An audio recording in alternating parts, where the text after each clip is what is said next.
When a billionaire's money can't buy what he wants most, what happens when a desperate woman says no? Tonight, you're about to hear a story about power, desperation, and the moment everything changed.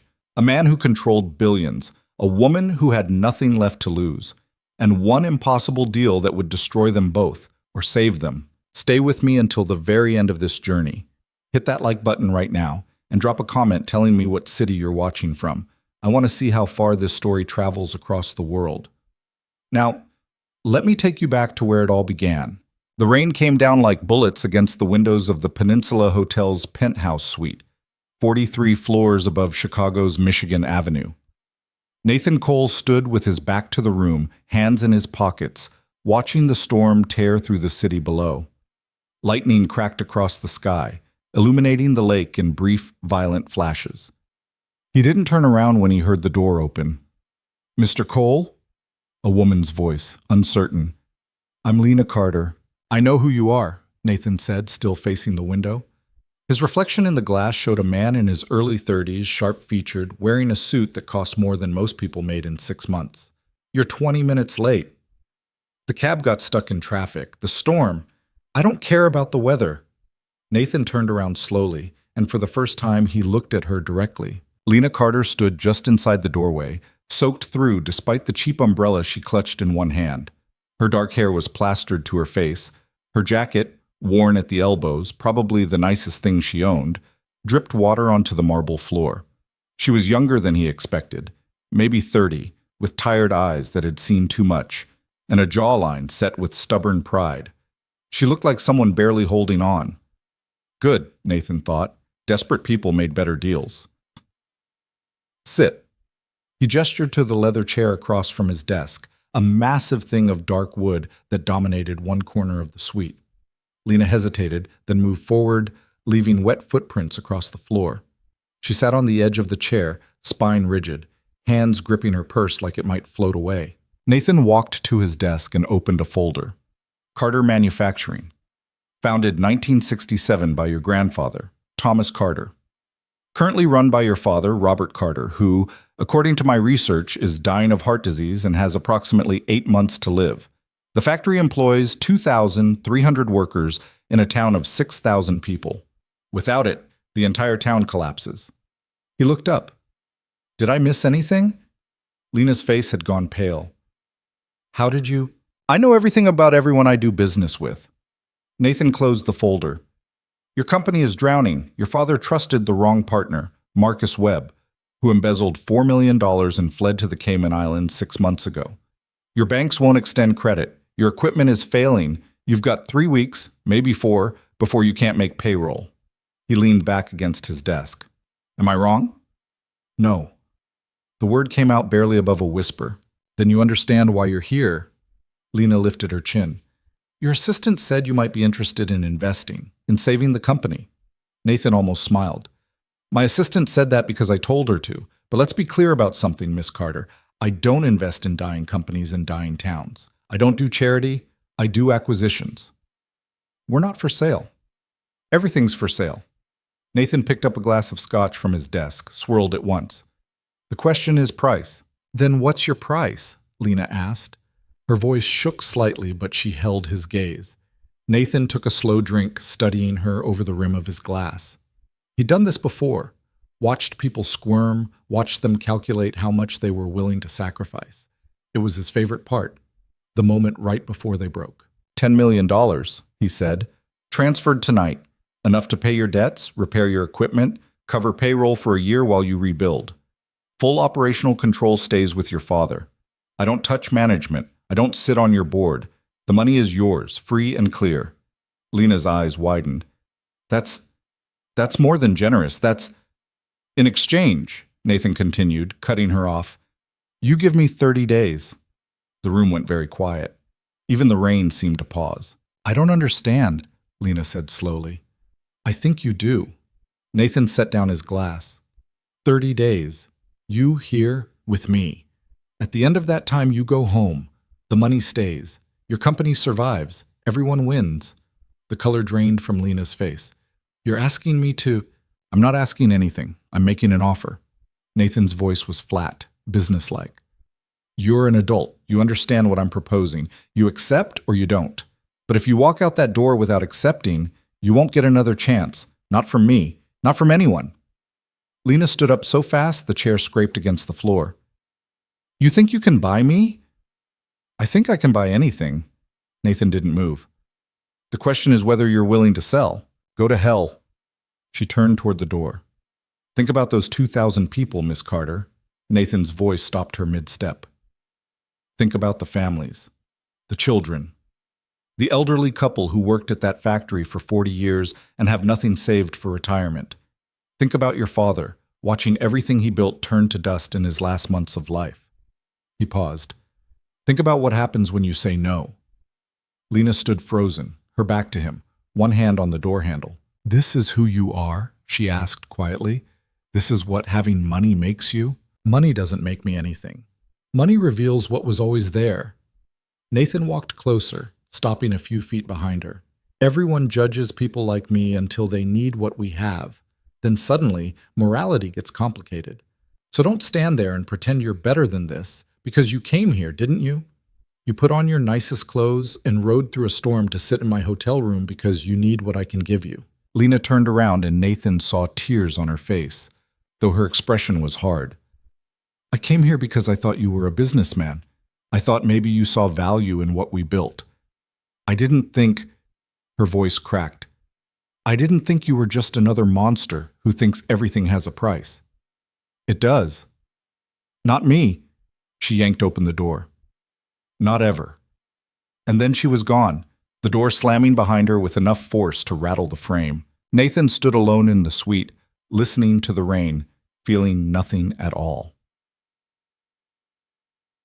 3 hours later, Lena sat in her motel room on the outskirts of Chicago, staring at her phone.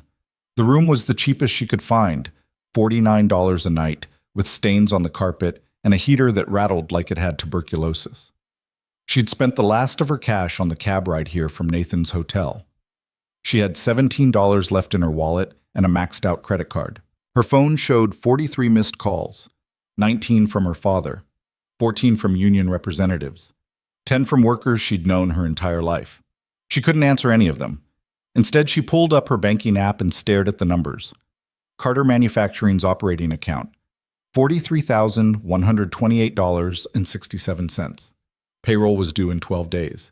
They needed $340,000. Lena closed the app and opened her photos. The most recent one showed the factory floor, her father standing among the workers during last month's town hall meeting. He looked so small, so sick, his skin gray under the fluorescent lights. But he was smiling, still trying to project strength. Behind him, Lena could see faces she'd known her whole life. Maria Gonzalez, who'd worked quality control for 30 years and had 5 grandchildren. Tommy Chen, barely 22, who'd just gotten married and bought his first house. Old Frank Morrison, who'd been her grandfather's best friend and still came to work every day, even though his hands shook so badly he could barely hold a wrench. These weren't numbers in a spreadsheet. These were people. Her phone buzzed, a text from her father. Lena, please call. We need to know what happened. The bank called again. Sweetheart, we're running out of time. She typed back, I'm working on it. Don't worry, a lie. She had nothing, no plan, no backup, no miracle waiting in the wings. Lena threw her phone onto the bed and walked to the window. Outside, the storm had passed, leaving the city wet and gleaming under the streetlights. Somewhere out there, Nathan Cole was in his luxury suite, probably not thinking about her at all, probably already moving on to his next acquisition, his next deal, his next victim. What kind of man makes an offer like that? What kind of person looks at someone's desperation and sees an opportunity?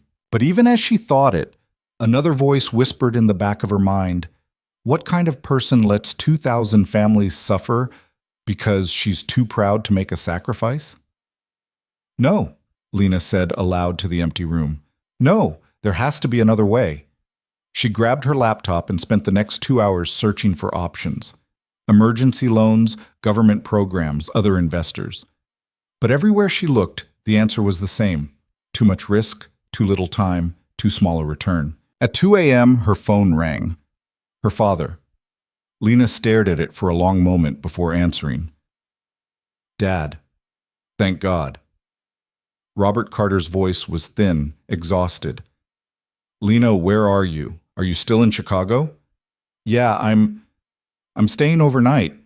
The meeting ran late. How did it go? Will he invest? Lena closed her eyes. I don't know yet. We're still negotiating. What does he want? The terms can't be worse than what we're facing now. You have no idea, Lena thought. Dad, how are you feeling? She asked instead. Don't change the subject. I'm fine. We need to talk about the company. You're not fine. You were in the hospital last week. A minor episode. The doctors are managing it. She heard him take a shaky breath. Lena, I need you to be honest with me. Is there a deal or not? Lena stood up and walked to the window again, pressing her forehead against the cold glass. In the reflection, she looked like a ghost. He made an offer, she said carefully. And? I turned it down. Silence. Then, why? Because his terms were unacceptable. Lena. Her father's voice shifted, taking on the tone he used when he was about to say something difficult. Whatever he asked for, control of the board, majority ownership, harsh performance metrics, we can negotiate. It's not that kind of deal, Dad. Another pause. Then what kind of deal is it? Lena couldn't answer. How could she explain it? How could she tell her father that a billionaire had looked at her like she was just another asset to acquire? Lena. Her father's voice was gentle now. What did he ask for? It doesn't matter. I said no. I'll find another way. There is no other way! Robert Carter's shout dissolved into coughing, harsh and wet. When he could speak again, his voice was ragged. I've been doing this for 40 years. I've called in every favor, begged every bank, mortgaged everything we own. There is no other way. Lena felt tears on her face. Dad, whatever he wants, whatever the cost, we'll pay it. Do you understand? We don't have a choice anymore. There's always a choice. No, sweetheart. Sometimes there isn't. Her father's voice broke. I'm dying, Lena. The doctors give me 6 months, maybe 8, if I'm lucky. And I'm going to spend what's left of my life watching everything my father built, everything I've spent 40 years protecting, turn to ash. I'm going to watch this town die. I'm going to watch families lose their homes, their futures, everything, unless you make this deal. Dad, please don't. I'm not asking you to understand. I'm asking you to save them, however you can, whatever it costs. He coughed again. Promise me, Lena. Promise me you'll do whatever it takes. Lena sank down onto the bed, her whole body shaking. I can't. You have to. You don't know what you're asking. I know exactly what I'm asking. I'm asking my daughter to be stronger than I was, braver than I was, to make the hard choice I couldn't make. Her father's breathing was labored. I failed you, Lena. I trusted Marcus. I didn't see the warning signs. I let this happen. And now I'm asking you to fix my mistake. I know it's not fair. I know it's too much, but please, please. Lena pressed her fist against her mouth to keep from sobbing out loud. I love you, sweetheart, her father whispered. Whatever happens, I love you. The line went dead. Lena sat in the dark motel room for a long time, not moving, barely breathing. Outside, a siren wailed past.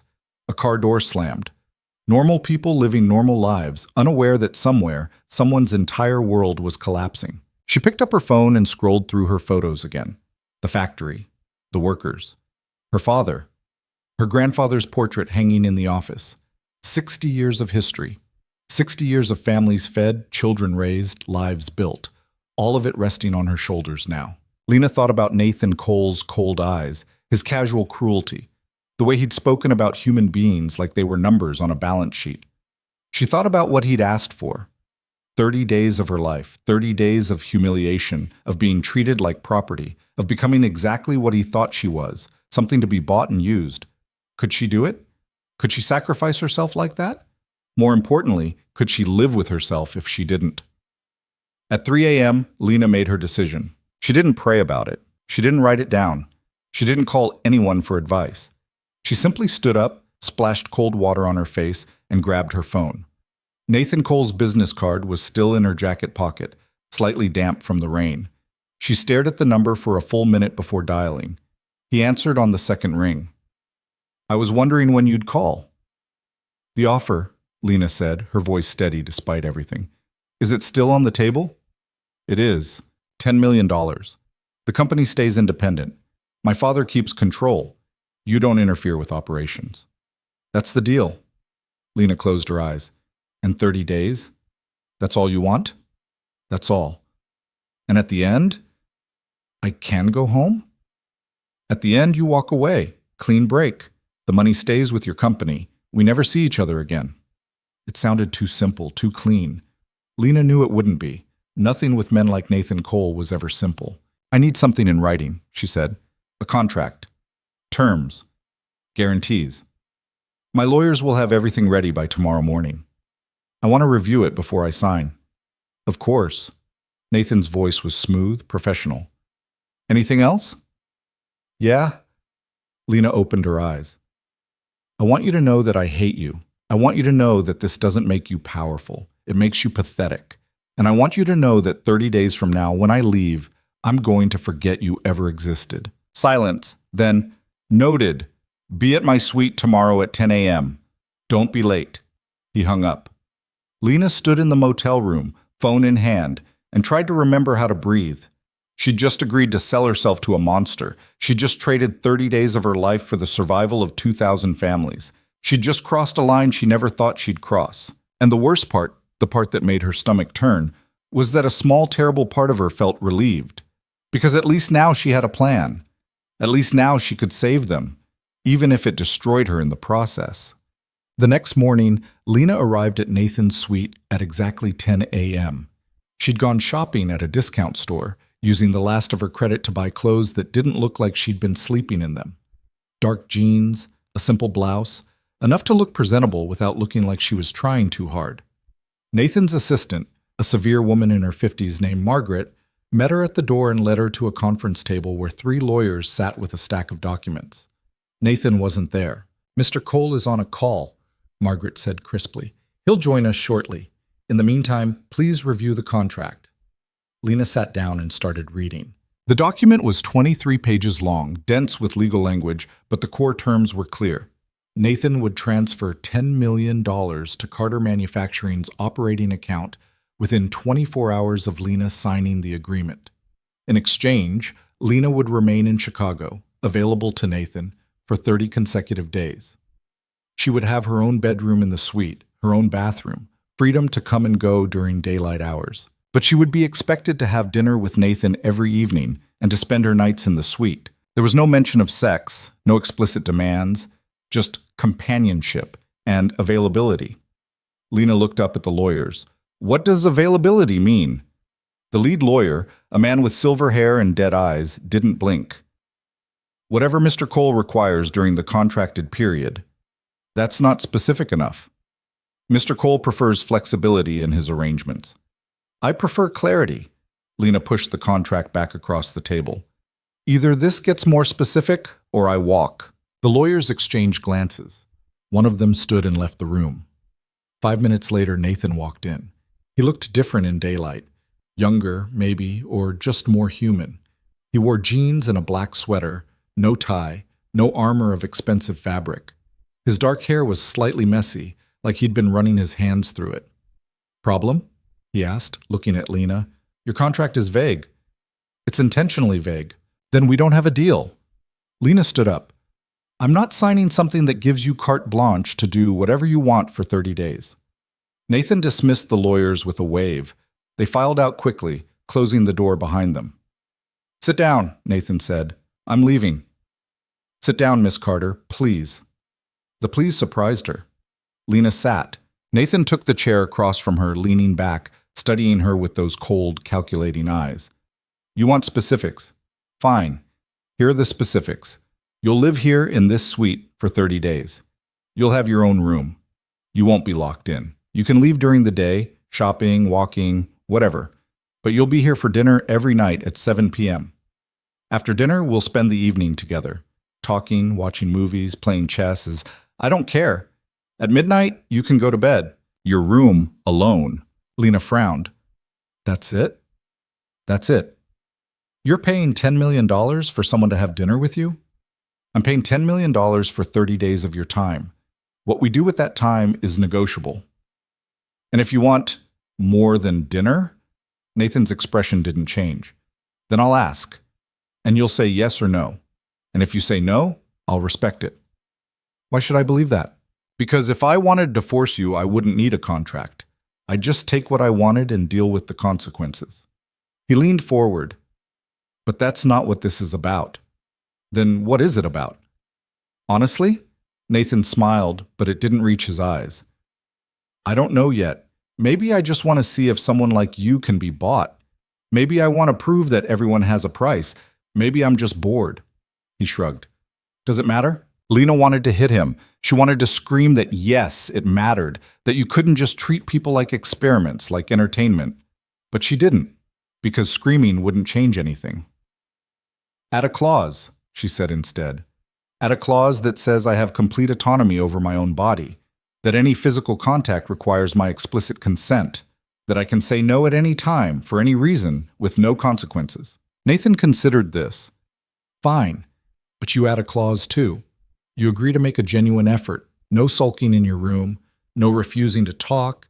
You show up, you participate, you give this a real shot. Otherwise, what's the point? The point is saving my company. The point, Nathan said, is figuring out if you're as principled as you pretend to be, or if you're just like everyone else. Lena met his gaze. You really do hate people, don't you? I don't hate them. I just don't trust their fairy tales about integrity and honor. Everyone breaks eventually. Everyone compromises. I'm just honest about it. You're not honest. You're cynical. Same thing. No, it's really not. Nathan stood up and called his lawyers back in. Add 2 clauses, one giving Miss Carter complete bodily autonomy with explicit consent requirements, one requiring her genuine participation in the arrangement. Have the revised contract ready in 30 minutes. The lawyers nodded and disappeared again. Nathan looked at Lena. Anything else? When do I get the money? As soon as you sign. The transfer will be immediate. Lena nodded slowly. This was really happening. She was really going to do this. For what it's worth, Nathan said, walking to the window, I respect what you're doing. It takes courage to sacrifice yourself for other people. Don't, Lena said sharply. Don't act like you understand. You're not capable of sacrifice. You've never had to choose between yourself and the people you love. So don't stand there and talk about courage when you're the one forcing this choice. Nathan turned back to her. For just a moment, something flickered across his face. Anger, maybe, or pain. But it was gone so fast Lena couldn't be sure it had been there at all. You're right, he said quietly. I don't understand. That's why I want to see if it's real. Before Lena could respond, the lawyers returned with the revised contract. She read through it carefully this time, checking every word, every clause. Everything was there. The money, the terms, the protections. It was as fair as a fundamentally unfair agreement could be. I need to make a call first, Lena said. Nathan gestured to a corner of the room. Take your time. Lena walked away and dialed her father. He answered immediately. Lena? Dad, I'm about to sign a contract. An investor is giving us $10 million. Oh, thank God. Her father's relief was palpable. What are the terms? Nothing you need to worry about. The company stays independent. You stay in control. The money is yours. What's the catch? No catch. I need to stay in Chicago for a month to help finalize everything. A month? Her father sounded confused. Can't you do that remotely? Not this. I have to be here. Silence. Then, Lena, what's really going on? I'm saving the company, Dad, like you asked me to. Not like this. Not if it costs you something you can't afford to lose. It's already done. Lena blinked back tears. I made my choice, and I need you to trust that I know what I'm doing. Sweetheart, I love you, Dad. I'll call you tomorrow. She hung up before he could argue. Nathan was watching her when she turned around. Ready? Lena walked to the table, picked up the pen, and signed her name at the bottom of the contract. Her hand didn't shake. Her eyes didn't water. She signed like she was filing paperwork, like this was just business, like she wasn't selling 30 days of her life to a stranger. Nathan signed opposite her, his signature a quick, careless scrawl. Done, he said. He pulled out his phone, typed something, and showed her the screen. Money's transferred. Check your account. Lena pulled up her banking app. There it was, $10 million in Carter Manufacturing's account. Real, immediate, impossible. She'd actually done it. "Welcome to the next 30 days, Miss Carter," Nathan said. He didn't offer his hand, he didn't smile. He just walked back to the window and stared out at the city. Lena stood in the middle of the suite, holding her phone, watching $10 million flash on the screen, and wondered if she'd just saved her company or sold her soul. She suspected she was about to find out. The first thing Lena did after Nathan left the suite was call the factory. She sat on the edge of the leather couch, phone pressed to her ear, listening to it ring. Outside the windows, Chicago spread out in every direction, steel and glass and concrete, a city of people who didn't know her name and wouldn't care if they did. "Carter Manufacturing, this is Beth." The receptionist's voice was familiar, comforting. "Beth, it's Lena. Is my dad available?" "Oh, honey, he's in a board meeting with the union reps. They're discussing the layoff timeline." Beth's voice dropped. "It's not going well. Everyone's pretty upset." "Tell him to stop the meeting. Tell him to check the company account." "What? Lena, I don't—" "Just tell him, Beth, please, right now." There was a pause, then the sound of Beth's chair scraping. "Hold on." Lena waited, counting her heartbeats. 15, 20, 30. Then she heard shouting in the background. Not angry shouting, shocked shouting, confused. Someone was crying. "Lena?" Her father's voice came on the line, breathless. "Lena, what did you do?" "I told you. I found an investor." $10 million just appeared in our account. $10 million. Nobody gives that kind of money without— He stopped. "What did you promise him?" "Nothing that concerns the company." "Lena Marie Carter, don't you dare lie to me." She almost smiled. He only used her full name when he was serious. "I'm not lying, Dad. The company is safe. That's all you need to know." "No, it's not all I need to know. You're my daughter. If you sold something you shouldn't have sold—" "I didn't sell anything I can't get back." The lie came easier than she expected. "I just need to stay in Chicago for a month to finalize some things. That's all." Her father was quiet for a long moment. "You're not telling me something." "I'm telling you everything that matters. The money's real. The company's saved. You can make payroll. You can fix the equipment. You can keep everyone employed." Lena's voice caught. "Isn't that what you asked me to do?" "Not like this." "Exactly like this." Lena stood up and walked to the window, looking down at the street 43 floors below. "You told me to do whatever it takes. So I did. And now I need you to trust me." She heard her father breathing on the other end, heard the sound of people talking in the background, heard the factory humming through the phone line, that familiar mechanical rhythm that had been the soundtrack of her entire childhood. "Okay," he said finally. "Okay, but Lena, if something goes wrong, it won't.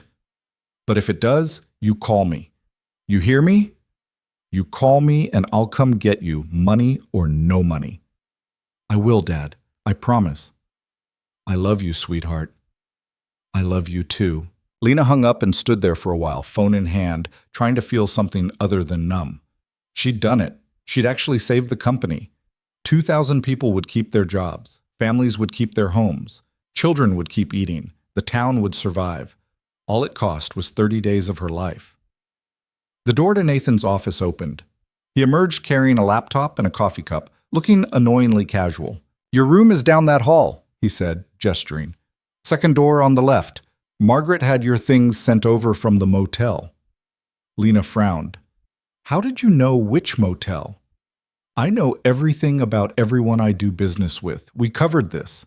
Nathan sat down at his desk and opened the laptop. "There's a credit card on the dresser in your room. No limit. Buy whatever you need." "I don't need your money. You're living in a hotel suite for a month.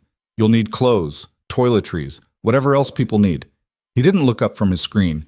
"Consider it a business expense." "This isn't business?" "Everything's business, Miss Carter." Lena wanted to argue, but she was too tired. Instead, she walked down the hall and found her room. It was bigger than her entire apartment back home. King-sized bed with white linens, floor-to-ceiling windows overlooking the lake, a bathroom with a tub deep enough to drown in. Everything was pristine, expensive, impersonal. Her duffel bag sat on the bed, looking pathetic against all that luxury. Lena sat down next to it and tried to remember how to breathe. The next few days passed in a strange, suspended kind of unreality. Nathan left the suite every morning at 7 and didn't return until evening. He never told her where he was going. She never asked. During the day, Lena had the suite to herself, which should have felt like freedom, but mostly just felt like a very expensive cage. She tried to stay busy. She called the factory 3 times a day, checking on equipment repairs, reviewing payroll schedules, talking to workers who wanted to thank her for whatever miracle had happened. She didn't tell them the truth. She just said she'd found an investor who believed in the company. Another lie. Nathan didn't believe in anything. On the third night, Lena was reading on the couch when Nathan came home early. He looked exhausted, tie loosened, jacket over his arm. "You eat yet?" he asked, dropping his briefcase by the door. "I had a sandwich." "That's not dinner." He pulled out his phone. "I'm ordering Italian. You like Italian?" "I'm not hungry." "You're eating anyway." Nathan made the call, ordered enough food for 4 people, then poured himself a scotch. "How was your day?" The question caught her off guard. "What?" "Your day. How was it?" "Why do you care?" "I don't. I'm making conversation." He sat down in the chair across from her. "Isn't that what people do?" Lena stared at him. "People who actually like each other, yeah.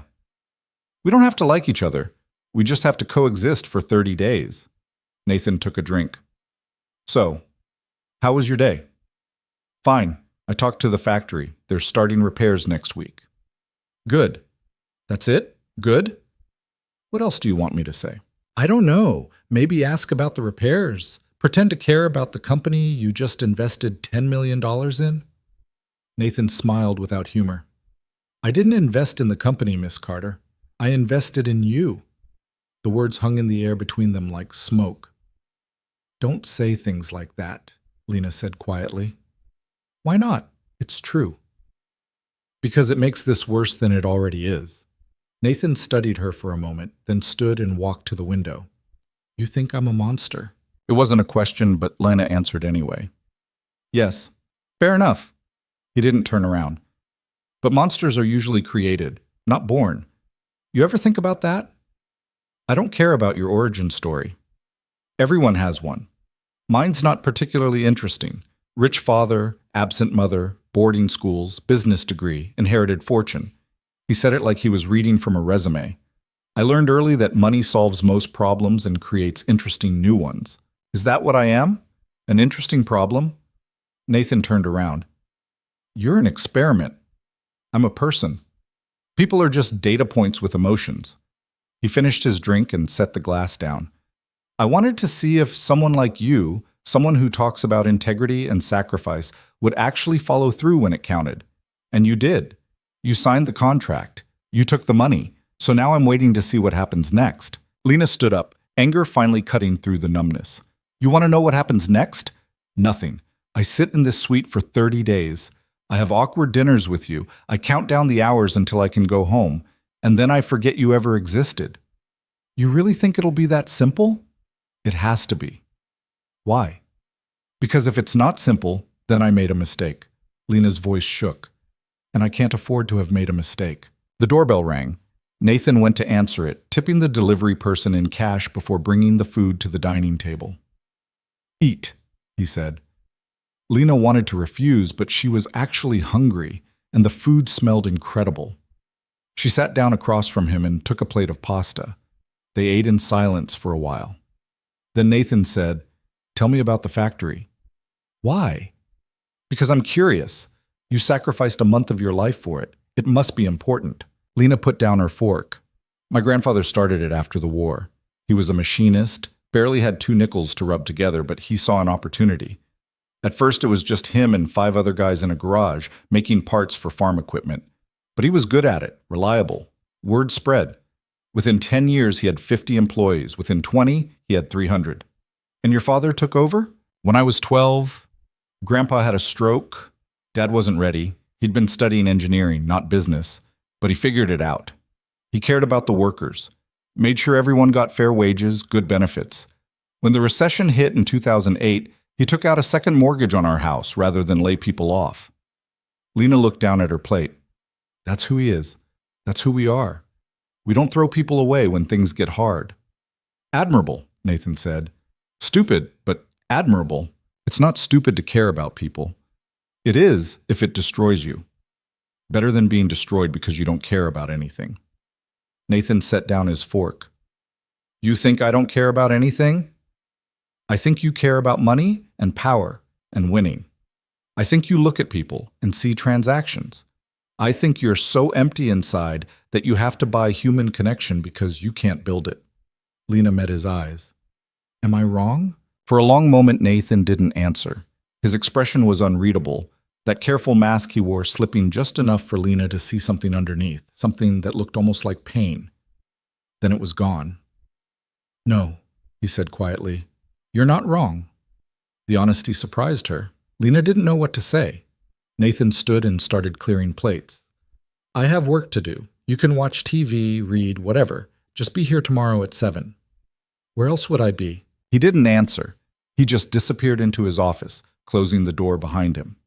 Lena sat alone at the table, surrounded by expensive furniture and uneaten pasta, wondering what kind of person admitted they were empty and then just carried on like it didn't matter.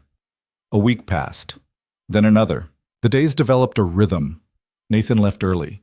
Lena managed the factory from afar. Evenings, they had dinner together, conversations that circled around everything important without ever landing on it. Nathan asked about her childhood. Lena asked about his business. They talked about movies, books, cities they'd visited, surface things, safe things. Lena started to notice details. The way Nathan's jaw tightened when she mentioned her father. The way he never talked about his own family. The way he worked 16-hour days and slept maybe 4 hours a night. The way he looked at his phone sometimes, like he was waiting for a call that never came. She started to realize that Nathan wasn't just empty. He was lonely, not that it mattered. Lonely monsters were still monsters. On day 14, Lena woke up to find Nathan already in the suite, which was unusual. He was sitting on the couch, still in his pajamas. She'd never seen him in anything casual, staring at his laptop with an expression she couldn't read. What's wrong? She asked. Nathan looked up. Nothing. You're a terrible liar. He closed the laptop. I got a call this morning, my son's school. He's been having behavioral problems. Lena froze. You have a son? I have a son. Nathan ran a hand through his hair. Ethan, he's 7, lives with his mother in New York. You never mentioned him. You never asked. I didn't know I should ask. Lena sat down on the opposite end of the couch. What kind of behavioral problems? Fighting, refusing to do work, talking back to teachers. Nathan's voice was flat. His mother says it's my fault, says I never visit, never call, that he's acting out because he needs his father. Is she right? Probably. Nathan stood and walked to the window. I see him once a month if I'm lucky. We have awkward dinners where he barely speaks to me. I ask about school. He gives one-word answers. I try to connect with him and fail every time. And then I leave and go back to work because work is something I understand. Lena watched him, this powerful man who suddenly looked very small. Why are you telling me this? I don't know. Nathan's reflection in the window looked lost. Maybe because you're here and I can't tell anyone else. Maybe because you already think I'm a monster, so what's one more failure? Neglecting your son isn't the same as being a monster. It just makes you a bad father. Thanks, that's very comforting. I'm not here to comfort you. But even as she said it, Lena felt something shift. This wasn't the calculated billionaire who'd bought her time. This was just a guy who didn't know how to love his kid. Nathan turned around. You think I'm terrible. Yeah, but not because of your son, because of what you did to me. Lena leaned back. But maybe you're terrible for different reasons than I thought. What's that supposed to mean? It means you're not evil. You're just broken. And you've convinced yourself that being broken is the same as being strong. Nathan stared at her. You majored in psychology? I majored in mechanical engineering, but I grew up watching my dad run a company by actually caring about people. You learn things. Lena stood up. Call your son. What? Right now, call him. Talk to him. It's 7 in the morning. He's getting ready for school. So call him before school. Ask him about his day. Tell him you're thinking about him. Lena pulled out her phone. What's his number? This is ridiculous. You hired me to have dinner with you for 30 days. You don't get to call me ridiculous. Lena held out her phone. Call your son. Nathan looked at the phone like it might bite him. Then, slowly, he pulled out his own phone and dialed. It rang 4 times. Then a woman's voice, sharp and annoyed. Nathan? It's 7 a.m. I know, Sarah. I wanted to talk to Ethan. He's eating breakfast. It'll just take a minute. Lena heard Sarah sigh. Then footsteps. Then a small voice. Hello? Nathan's entire posture changed. His shoulders softened. His voice got quieter. Hey, buddy, it's Dad. I know. The kid sounded about as enthusiastic as a dentist appointment. How's school? Fine. Your mom said you've been having some trouble. Silence. Ethan, you still there? Yeah. You want to talk about it? Not really. Nathan looked at Lena helplessly. She mouthed the words, Ask him something specific. What are you having for breakfast? Nathan asked. Cereal. What kind? The one with the marshmallows. Lucky Charms. Yeah. That was my favorite when I was your age. Nathan sat down on the couch. You know what I used to do? I'd pick out all the marshmallows first and save them for the end. A pause, then, that's what I do. Lena saw something flicker across Nathan's face. Surprise, maybe, or recognition. Really? Nathan said. Yeah, Mom says it's weird. It's not weird, it's strategic. Nathan actually smiled. You're saving the best for last. That's smart. That's what I said. They talked for 5 more minutes. About cereal and school and a video game Ethan was playing. The conversation was stilted, awkward, but it was real. And when they hung up, Nathan looked at the phone like he didn't quite believe what had just happened. He talked to me, Nathan said quietly. Yeah. Kids do that when you ask them actual questions. I don't know how to do this. Nobody does. Lena sat down next to him. You just keep trying. You mess up. You try again. That's what being a parent is. Nathan looked at her. How do you know? You don't have kids. No, but I had a dad who showed up. Even when he was tired, even when work was overwhelming, he showed up. Lena's voice softened. That's all your son needs. Just show up. For a moment, something passed between them. Not attraction, nothing like that, but recognition. Like they were both seeing each other as actual people for the first time. Then Nathan stood up. I have a meeting. I'll be back for dinner. Okay. He grabbed his laptop and headed for the door. Then he stopped. Thank you. Lena didn't know what to say, so she just nodded. After he left, she sat on the couch for a long time, thinking about the man who'd bought her time and the boy who just wanted his father to care. That evening, Nathan came home with takeout and a chess set. You play? He asked, setting up the board on the coffee table. My grandfather taught me. Good. I need an opponent who won't let me win. They played 3 games. Nathan won the first 2. Lena won the third by sacrificing her queen in a move that made Nathan actually laugh. That was reckless, he said. That was strategic. I knew you'd take the queen. You can't resist big moves. And that tells you what about me? That you think in terms of power, not positioning. Lena reset the board. You'd rather have 1 strong piece than 3 weak ones working together. Is that a criticism? It's an observation. Nathan leaned back, studying her. You're smarter than I gave you credit for. Most people are. You just don't notice because you're too busy calculating their value. Fair point. He poured them both wine. Tell me something. Do you hate me less now than you did 2 weeks ago? Lena considered the question. I don't know. Maybe. You're more complicated than I thought. Complicated. That's diplomatic. You want honesty? Fine. I think you're damaged. I think you use money to avoid actual connection. I think you're terrified of being vulnerable. And I think somewhere underneath all that, there's a person who wants to be better but doesn't know how. Nathan didn't respond for a long time. When he did, his voice was very quiet. And what if that person doesn't exist? Then you're stuck being exactly who you are right now, forever. Lena met his eyes. Is that what you want? I don't know what I want. Then maybe you should figure it out. They didn't play another game. They just sat there, drinking wine, watching the city lights flicker below, Two people trapped in a transaction, neither of them knew how to escape. On day 20, everything changed. Lena was cooking dinner. She'd gotten tired of takeout and convinced Nathan to let her use the kitchen when her phone rang. The factory. Hello? Lena, it's Tom. The plant manager sounded panicked. Your dad collapsed. We called an ambulance. They're taking him to County General. The phone slipped from her hand. Nathan was there immediately, catching it before it hit the floor. What happened? My dad. Lena's voice didn't sound like her own.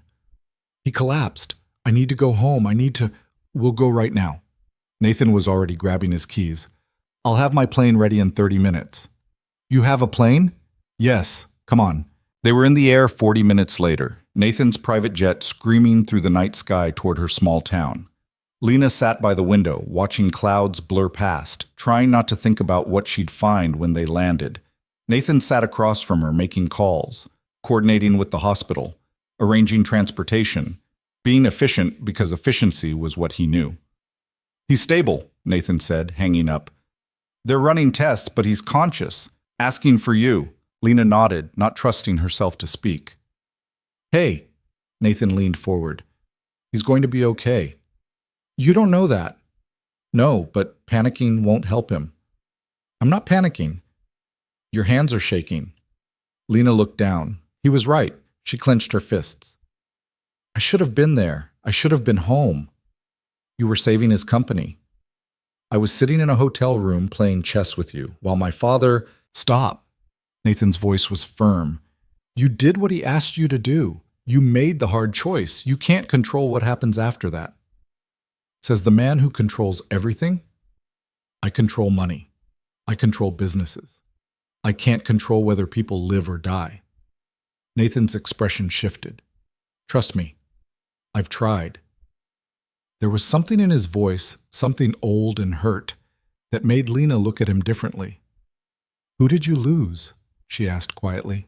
Nathan didn't answer for a long time. Then, my mother. When I was 16. Cancer. My father spent millions trying to save her.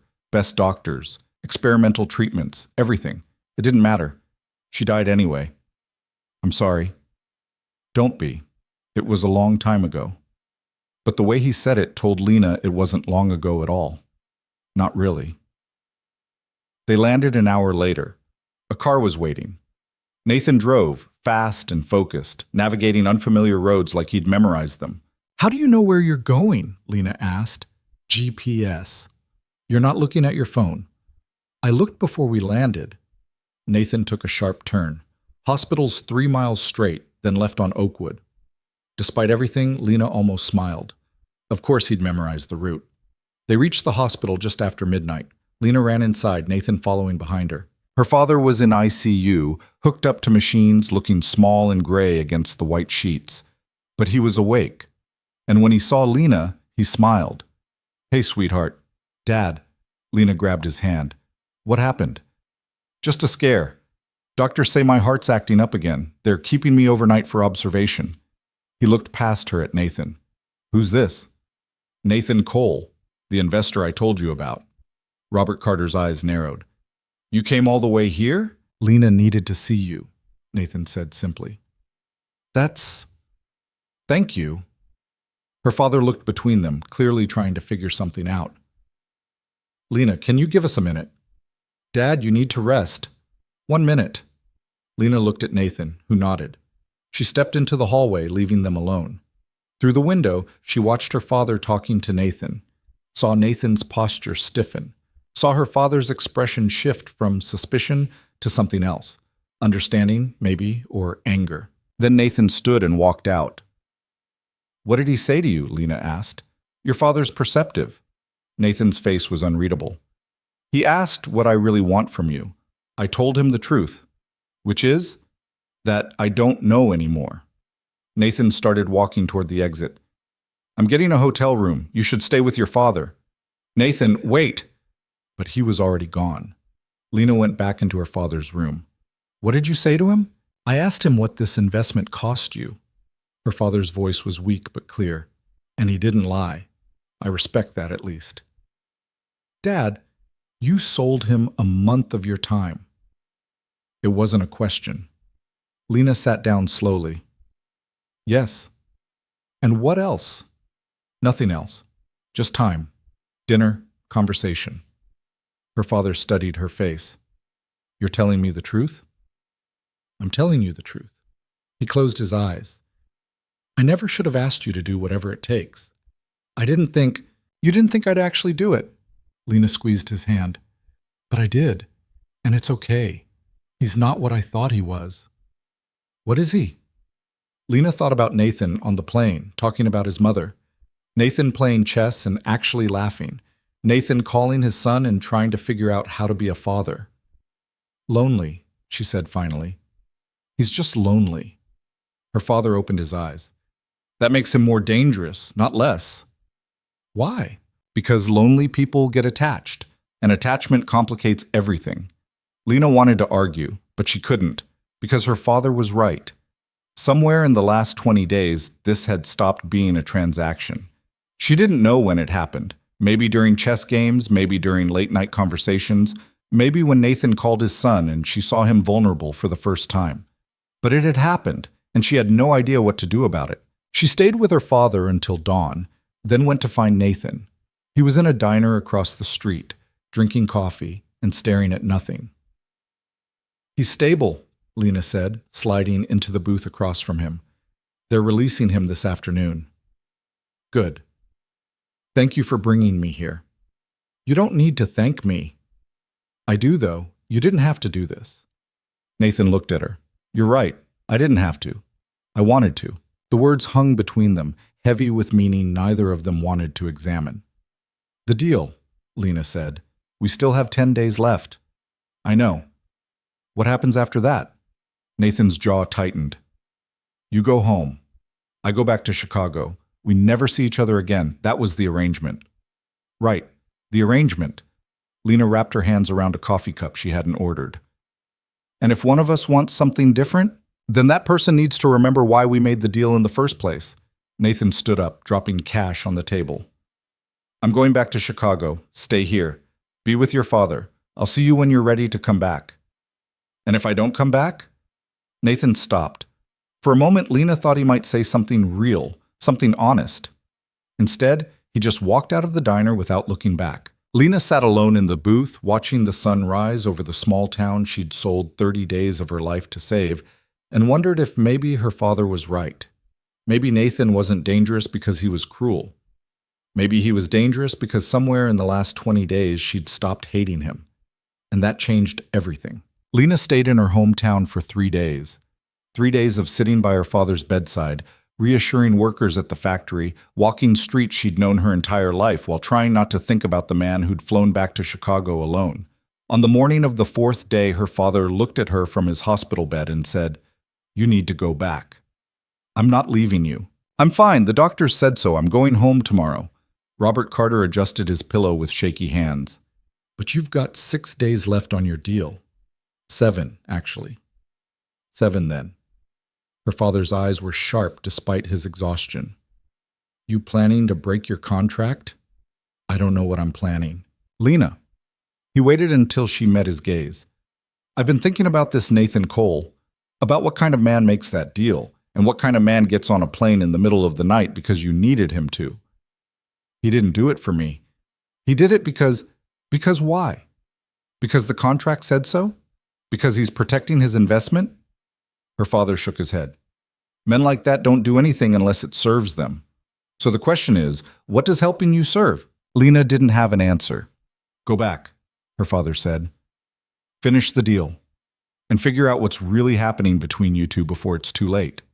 Too late for what? For both of you to pretend this is still just business. Lena flew back to Chicago that afternoon, taking a commercial flight because Nathan had left the jet for her, but she'd refused it out of principle she didn't fully understand. The whole way back, she stared out the window at clouds and tried to prepare herself for whatever came next. The suite was empty when she arrived. No Nathan, no note, just silence and city lights. She found him 3 hours later on the rooftop terrace she hadn't known existed. He was sitting on a bench, jacket off, tie loosened, staring at the skyline with a glass of something amber in his hand. Your father okay? He asked without turning around. He's fine. Going home tomorrow. Good. Lena sat down next to him, leaving a careful distance between them. You left without saying goodbye. Didn't seem necessary. We have 7 days left. I know how to count, Miss Carter. Stop calling me that. Nathan looked at her then, and Lena saw something in his face she hadn't seen before. Exhaustion, maybe. Or defeat. What should I call you? He asked quietly. Lena. Just Lena. Just Lena. Nathan took a drink. Your father asked me what I really wanted from you. I know. What did you tell him? The truth. That I started this as an experiment. That I wanted to see if your principles were real or just performance. That I wanted to prove everyone has a price. He set down his glass. But somewhere along the way, it stopped being about that. Lena's heart was beating too fast. What's it about now? I don't know. That's the problem. Nathan stood up and walked to the edge of the terrace, gripping the railing. I'm good at transactions. I understand contracts and terms and clear outcomes, but this, whatever this is, I don't understand it, and I don't know what to do with things I don't understand. So you ran away. I gave you space? Same thing. Nathan turned around. What do you want from me, Lena? The question hung in the air between them, dangerous and necessary. I don't know, Lena said honestly. A month ago, I wanted to forget you existed. 2 weeks ago, I wanted to survive this and go home. Now? She stood up, walked closer. Now I want you to be honest. About what this is. About what you're feeling. I don't do feelings. Bullshit. Everyone does feelings. You just pretend you don't because it's safer. Safer than what? Safer than admitting you're human. Lena stopped a few feet from him. Safer than admitting you're lonely. Safer than admitting that maybe, just maybe, you want something more than money and power and proving everyone's as empty as you think you are. Nathan's jaw tightened. You don't know what I want. Then tell me.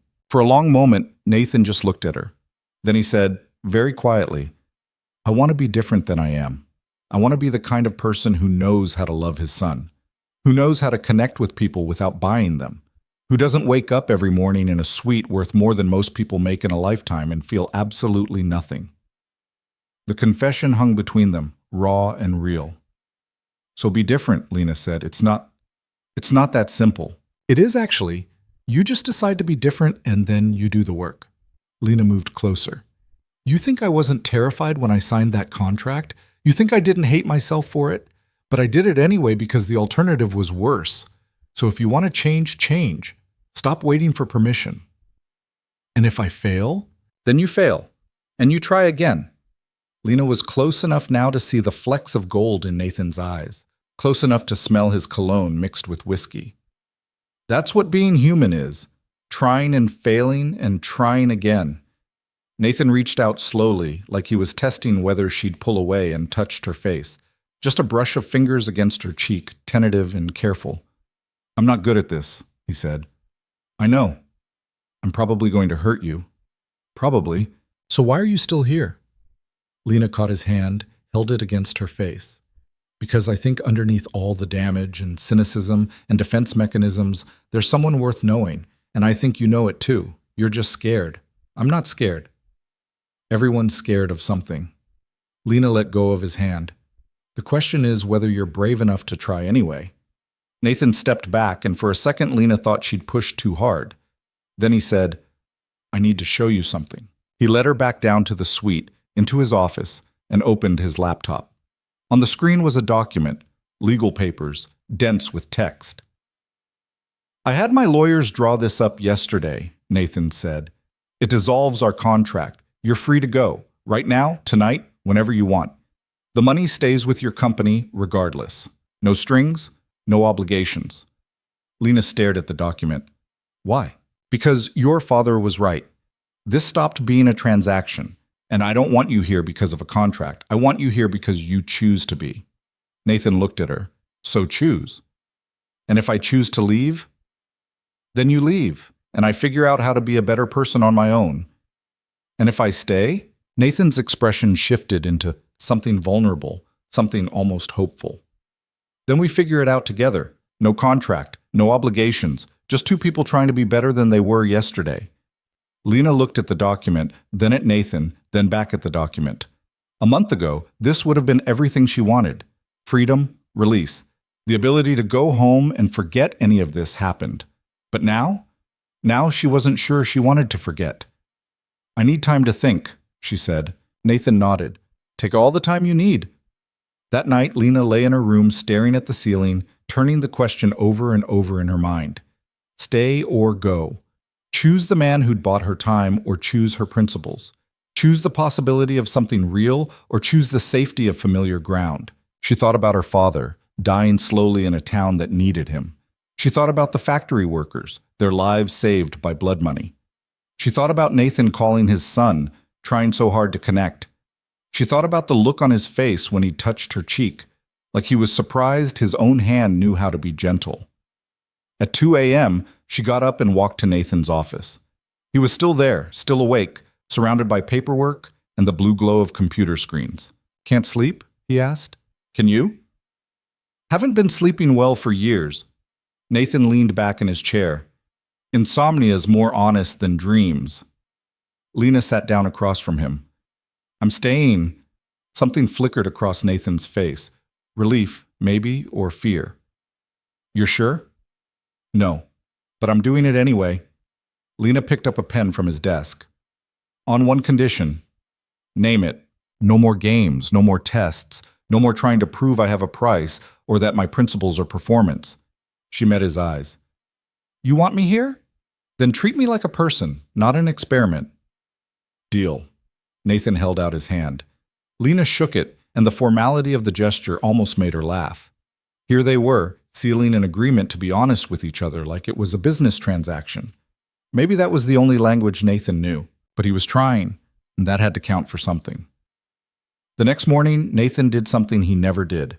He stayed home from work. I'm taking the day off, he announced over coffee. Lena looked up from her phone. You're what? Taking the day off, I called my assistant, canceled all my meetings. He poured himself a second cup. I thought we could do something. Like what? I don't know. What do normal people do on days off? Lena almost smiled. Normal people sleep in, watch bad TV, go for walks, get lunch somewhere that doesn't have a Michelin star. Sounds terrible. It's actually pretty great. So that's what they did. They slept until 9, which for Nathan might as well have been noon. They watched a movie, something mindless with explosions and terrible dialogue that made them both laugh. They walked along the lake, not talking much, just existing in the same space without agenda or contract or obligation. At lunch, they ended up in a diner that reminded Lena of home. Cracked vinyl booths and linoleum floors, and a waitress who called everyone honey. Nathan looked completely out of place in his expensive casual wear, but he ordered a burger and fries without complaint. This is weird, he said. What is? This. Doing nothing. Being nowhere. He picked up a fry, examined it like it was a specimen. I'm always working, always moving toward the next deal, the next acquisition. I don't know how to just be. Most people don't, not really. Lena took a bite of her sandwich. We're all running from something. You just run faster than most. What are you running from? The question caught her off guard. I don't know. Failure, maybe. Letting people down. Becoming someone my grandfather wouldn't recognize. Think he'd recognize you now? Lena thought about it. I think he'd be disappointed I sold myself to save the company, but I think he'd understand why I did it. That's the difference between you and me, Nathan said. You care what your family thinks. I stopped caring about that a long time ago. When? When my mother died and my father didn't even take a day off work. He was at a board meeting when she took her last breath. Closed a merger 3 days after her funeral. Nathan's voice was flat, emotionless. That's when I learned that caring is just another weakness people exploit. Or maybe that's when you learned your father was broken, and instead of learning from his mistakes, you just became him. Nathan set down his burger. You really don't pull punches, do you? You said you wanted honesty. I did. Doesn't mean I enjoy it. He took a drink. So what do? How do I stop being him? Start by actually taking this day off. Stop checking your phone every 5 minutes. Nathan looked guilty. I'm not. You've checked it 6 times since we sat down. He put the phone in his pocket. Better? It's a start. They spent the afternoon walking through neighborhoods Nathan had never seen despite living in Chicago for years. Ethnic groceries and used bookstores and parks where kids played soccer. Normal life, happening all around them, completely indifferent to wealth or status. I forgot this existed, Nathan said, watching a street musician play guitar for spare change. What? This. People just living, not trying to impress anyone, not chasing anything. He dropped a 20 in the musician's case. Just being human. They got home after dark, both exhausted in a way that felt good, real. Nathan ordered pizza, not from some fancy Italian place, just regular pizza from a chain, and they ate it on the couch while watching the news. Thank you, Nathan said suddenly. For what? For staying, for giving me a chance to figure this out. He set down his pizza. I know I don't deserve it. Probably not. But people rarely get what they deserve. They get what they choose to pursue. Lena turned to face him. So what are you going to pursue? Nathan looked at her for a long moment. Then he said, I'm going to visit my son. This weekend. Not for a duty dinner. For real. I'm going to spend actual time with him. That's good. And I'm going to call my lawyers about restructuring the company. I want to start a foundation. Use some of this money for something other than making more money. Also good. And I'm going to figure out what the hell I'm doing with you. Lena's heart skipped. What does that mean? It means I don't have a plan. I don't have a contract or terms or a clear outcome. I just know that when you're here, things make sense in a way they haven't in years. And when you're gone, everything's empty again. Nathan moved closer. So I'm going to figure out how to be the kind of person who deserves to keep you around. Nathan, I'm not asking for anything. I'm just telling you what I'm going to do. He reached out, tucked a strand of hair behind her ear. You can decide later if it's enough. Lena caught his hand, held it. What if I told you it already is? Then I'd say you have terrible judgment. But Nathan smiled when he said it, and it was real, not the calculated smile he used in business. But I'd take it anyway. They sat there on the couch, hand in hand, watching the city lights flicker through the windows. And for the first time since this whole thing started, Lena felt like maybe this could actually become something real. The next day, Nathan went to New York to see his son. Lena stayed in Chicago, and to her surprise, she didn't feel trapped. She walked the city, explored museums, called her father, and told him about Nathan's foundation idea. Robert Carter listened quietly, then said, He's changing. Yeah. Because of you. I don't know about that. I do. People don't change unless someone gives them a reason. Her father paused. Just be careful, sweetheart. Change people can change back. I know. But when Nathan returned 2 days later, he looked different, lighter somehow. How'd it go? Lena asked. Good. Really good. Nathan dropped his bag by the door. We went to a park.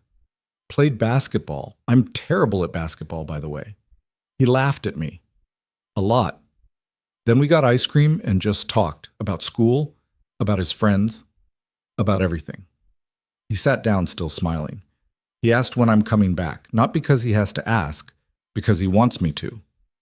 That's amazing. He also asked about you. Lena's eyebrows went up. Me? I mentioned you, told him you were helping me figure some stuff out. Nathan looked almost shy. He wants to meet you. Nathan, not now, not yet. But someday, if you want. The implications of that simple statement hung heavy. Meeting his son meant something. It meant this wasn't just temporary. It meant Nathan was thinking about a future that included her. One step at a time, Lena said carefully. Right, one step at a time. They spent the next few days falling into a new rhythm. Nathan still worked, but reasonable hours. He came home for dinner. They talked, really talked, about everything and nothing. He taught her about the business world. She taught him about factory operations. They played chess and watched movies, and slowly, carefully, learned how to be two people sharing space instead of two people trapped by a contract. On day 28, 2 days before the original contract would have ended, Nathan's lawyer called. Lena was in the kitchen making coffee when she heard Nathan's voice rising in his office. What do you mean there's a problem? She couldn't hear the response, but Nathan's face when he emerged told her everything. What happened? Lena asked. Marcus Webb. Nathan's jaw was tight. The guy who embezzled from your company. What about him? He's back! And he's filed a lawsuit claiming he still owns 20% of Carter Manufacturing. Says the embezzlement charges were fabricated. Lena felt the floor drop out from under her. That's insane. We have proof. Bank records. Everything. He has lawyers. Good ones. And apparently he's been building a case for months. Nathan grabbed his laptop. He's claiming the factory is worth $50 million now, thanks to my investment, and he wants his 20%. That's $10 million. The exact amount you invested. Yeah, convenient, isn't it? Nathan was already typing, pulling up documents. He's trying to force a sale. Says if the company can't pay him his share, they have to liquidate. This will destroy us. Even with your investment, we can't fight a lawsuit and keep operating. Lena sank into a chair. He waited. He waited until we had something worth taking, then came back. Nathan was quiet for a moment, reading through files. Then he said, "Not if I buy the company first." What? Aye.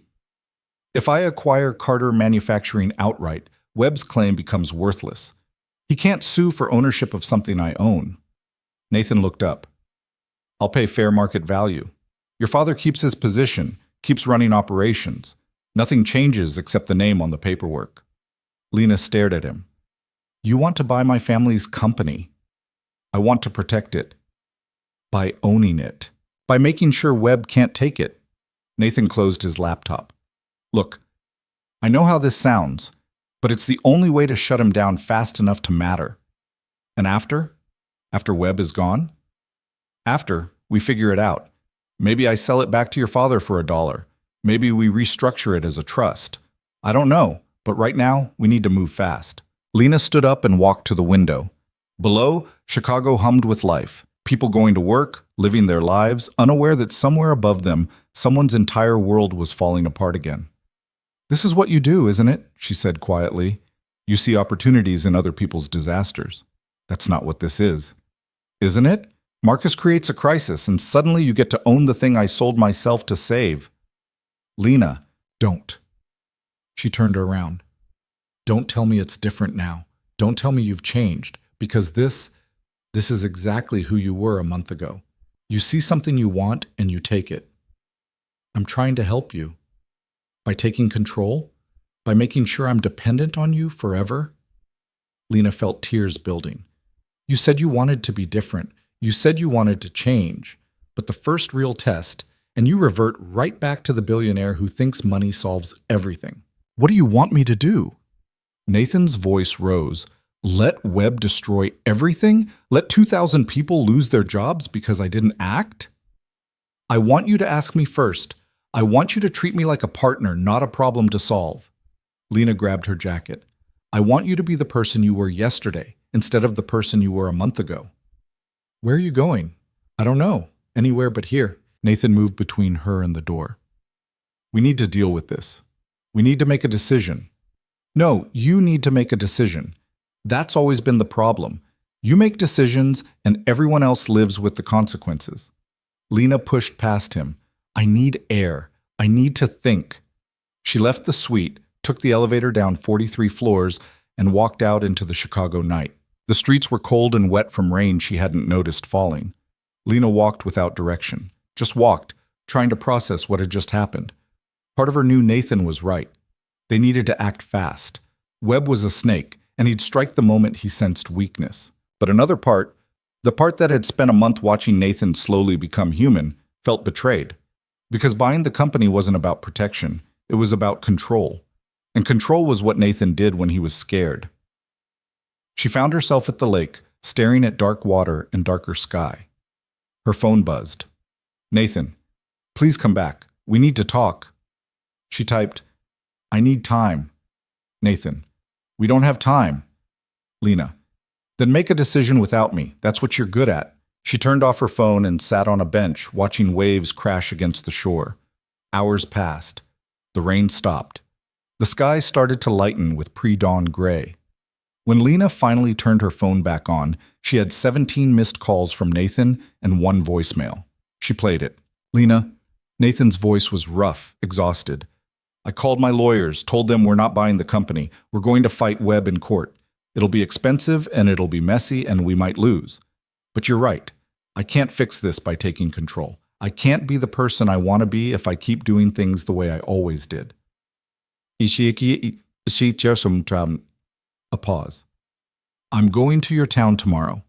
I'm going to meet your father and the board, and we're going to figure this out together, as partners, because that's what you asked for, and I'm trying to give you what you ask for, instead of what I think you need. Another pause. Come home when you're ready. I'll be here. Lena played the message 3 times. Then she got up and headed back to the suite. Nathan was on the terrace where she'd first found him. Same spot, same posture. But when he turned around and saw her, the relief on his face was so raw it hurt to look at. I'm sorry, he said immediately. I'm sorry I tried to fix it the only way I know how. I'm sorry I didn't ask you first. I'm sorry I... To stop. Lena walked closer. You don't have to apologize for wanting to help. You just have to learn to help differently.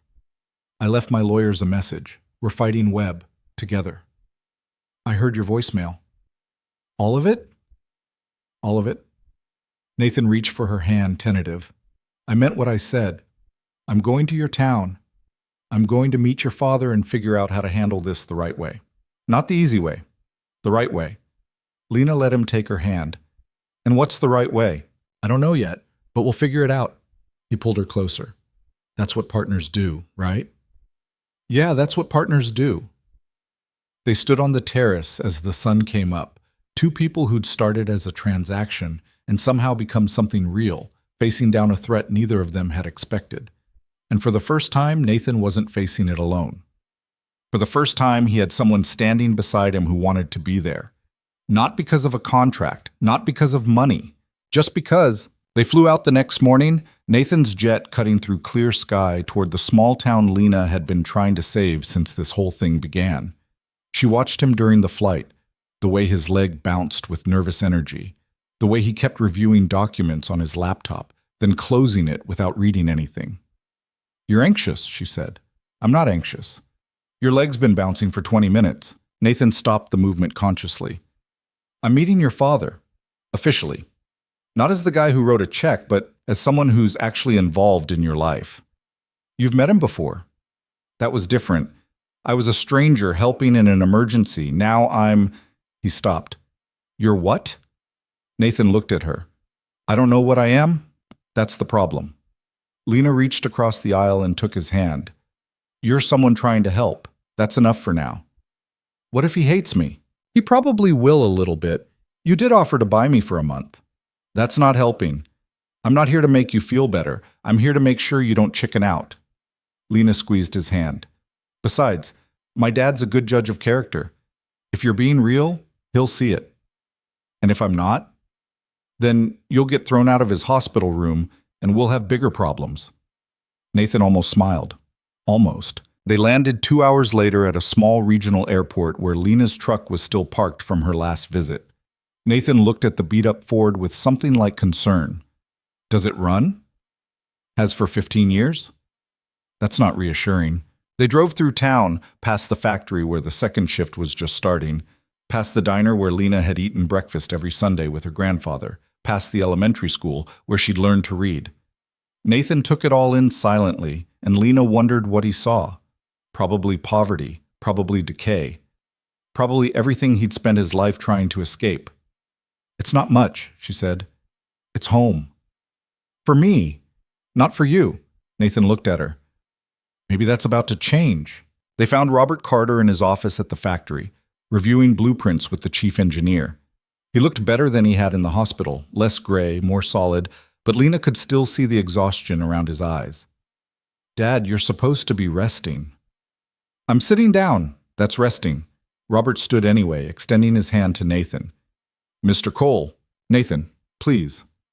They shook, and Lena watched her father's eyes assess Nathan the way he assessed new machinery, looking for weak points, checking structural integrity. Nathan, my daughter says you have news about Marcus Webb. He's filed a lawsuit claiming partial ownership. It's frivolous but expensive to fight. Nathan pulled out his laptop. I've had my legal team review the original partnership agreement. There are clauses we can use to challenge his claim, but it'll take time. How much time? 6 months? Maybe 8 if it goes to trial. Robert sat down heavily. We can't survive 8 months of legal fees. That's why I'm covering them. All of them. This doesn't cost you anything. Lena's father looked at her, then at Nathan. Why would you do that? Nathan was quiet for a moment. Then he said, because Lena asked me to help differently than I usually help. Because I'm trying to be someone who solves problems without taking control, because he stopped, recalibrated. Because I care about what happens to this company and to your daughter. The silence that followed was heavy enough to sink ships. Robert Carter leaned back in his chair, studying Nathan with eyes that had seen 40 years of people making promises they didn't keep. You care about my daughter. Yes, sir. In what capacity? Dad, Lena said, it's a fair question. Robert didn't take his eyes off Nathan. A month ago, you made her a deal that no decent man would make. Now you're here offering to pay legal fees and talking about caring. So I'm asking, in what capacity do you care about my daughter? Nathan met his gaze without flinching. In every capacity that she'll allow. That's not an answer. It's the only answer I have. I don't know what this is yet. I just know I'm willing to figure it out. Nathan's voice was steady. I know I started this badly. I know what I offered her was wrong, but I'm trying to be better. And she makes me want to be better. Robert looked at Lena. You believe him? I'm starting to. Starting to isn't the same as trusting him. No, but it's a beginning. Her father sighed, the kind of sigh that carried decades of hard decisions. All right, you can cover the legal fees, but on one condition. Name it, Nathan said. You move here, to this town, for however long this lawsuit takes. Robert stood up. You want to help? You want to prove you're different? Then don't do it from a penthouse in Chicago. Do it from here. Live with these people. See what you're actually fighting for. Lena's eyes widened. Dad, you can't. I can and I am. Robert looked at Nathan. What do you say? You willing to trade that fancy suite for a real life? Nathan didn't hesitate. Yes. Just like that? Just like that. Nathan closed his laptop. I'll have my assistant arrange everything. Where should I stay? There's an apartment above the hardware store. Nothing fancy, but it's furnished. Robert handed him a key he pulled from his desk drawer like he'd been planning this all along. Rent's $800 a month. You pay on the first like everyone else. Nathan took the key. I'll move in tomorrow. After they left the factory, Lena drove Nathan to the apartment. It was exactly what her father had described. Nothing fancy. 1 bedroom, small kitchen, bathroom that had seen better decades. The furniture looked like it came from 3 different estate sales. Nathan stood in the middle of the living room, taking it all in. This is smaller than my closet in Chicago, he said. You don't have to do this. You can commute, stay in a hotel. No. Nathan set down his bag. Your father's right. If I'm going to help, I need to be here, really here. You're sure about this? Nathan looked at her. Lena, a month ago I would have called this insane. Now, this feels like the first sane thing I've done in years. He moved in the next day, which mostly meant watching his assistant coordinate deliveries while Nathan tried to figure out how a coffee maker worked without staff to operate it. You press that button, Lena said from the doorway. I pressed it. Nothing happened. You have to add water first. Nathan looked at the machine like it had personally betrayed him. Why doesn't it come with water? Because you're supposed to provide the water. It's a coffee maker, not a miracle worker. In my suite, someone brings me coffee. In your suite, someone does everything. Here, you're just another person. Lena filled the reservoir, pressed the button. The machine gurgled to life. See? Magic. Nathan watched coffee drip into the pot with something like wonder. I've never made my own coffee before. I know, it's kind of sad. It's pathetic. That too. The coffee finished brewing. Nathan poured 2 cups, handed one to Lena. It was terrible, too weak, slightly bitter, but he drank it anyway. This is awful, he said. Welcome to real life. That first week, Nathan tried to maintain his normal schedule. Up at 5, conference calls with Chicago, emails until midnight. But the town had other plans. On Tuesday, the apartment below him flooded. Nathan spent 3 hours helping the elderly couple who lived there move furniture and mop water. getting soaked and exhausted and weirdly satisfied. On Wednesday, he ran into Maria Gonzalez from the factory at the grocery store. She recognized him, thanked him for the investment, then spent 20 minutes explaining the difference between good tomatoes and bad tomatoes, while Nathan stood there with his expensive coat and no idea what to say. On Thursday, the factory's main computer system crashed. Nathan ended up in the IT room with Tommy Chen, the 22-year-old who'd just gotten married, rebuilding databases until 2 a.m. while Tommy talked about his wife's pregnancy and how scared he was about becoming a father. "You have a kid, right?" Tommy asked, fingers flying over the keyboard. "A son, Ethan. He's 7. You scared when he was born?" Nathan thought about it. "Terrified. Still am most days." "That ever go away?" "I don't think so. I think you just get better at hiding it." Tommy laughed. "Great. That's real encouraging." "You want encouragement? Talk to someone who's good at this. I'm just figuring it out as I go." "Yeah, but you're still here, still trying. That counts for something." Nathan looked at this kid, barely out of college, about to be a father, working overnight to fix computers in a factory that had almost died, and felt something shift in his chest. "Yeah," he said quietly. "I guess it does." By Friday, Nathan looked exhausted. Lena found him in his apartment, surrounded by legal documents and empty coffee cups, eyes red from lack of sleep.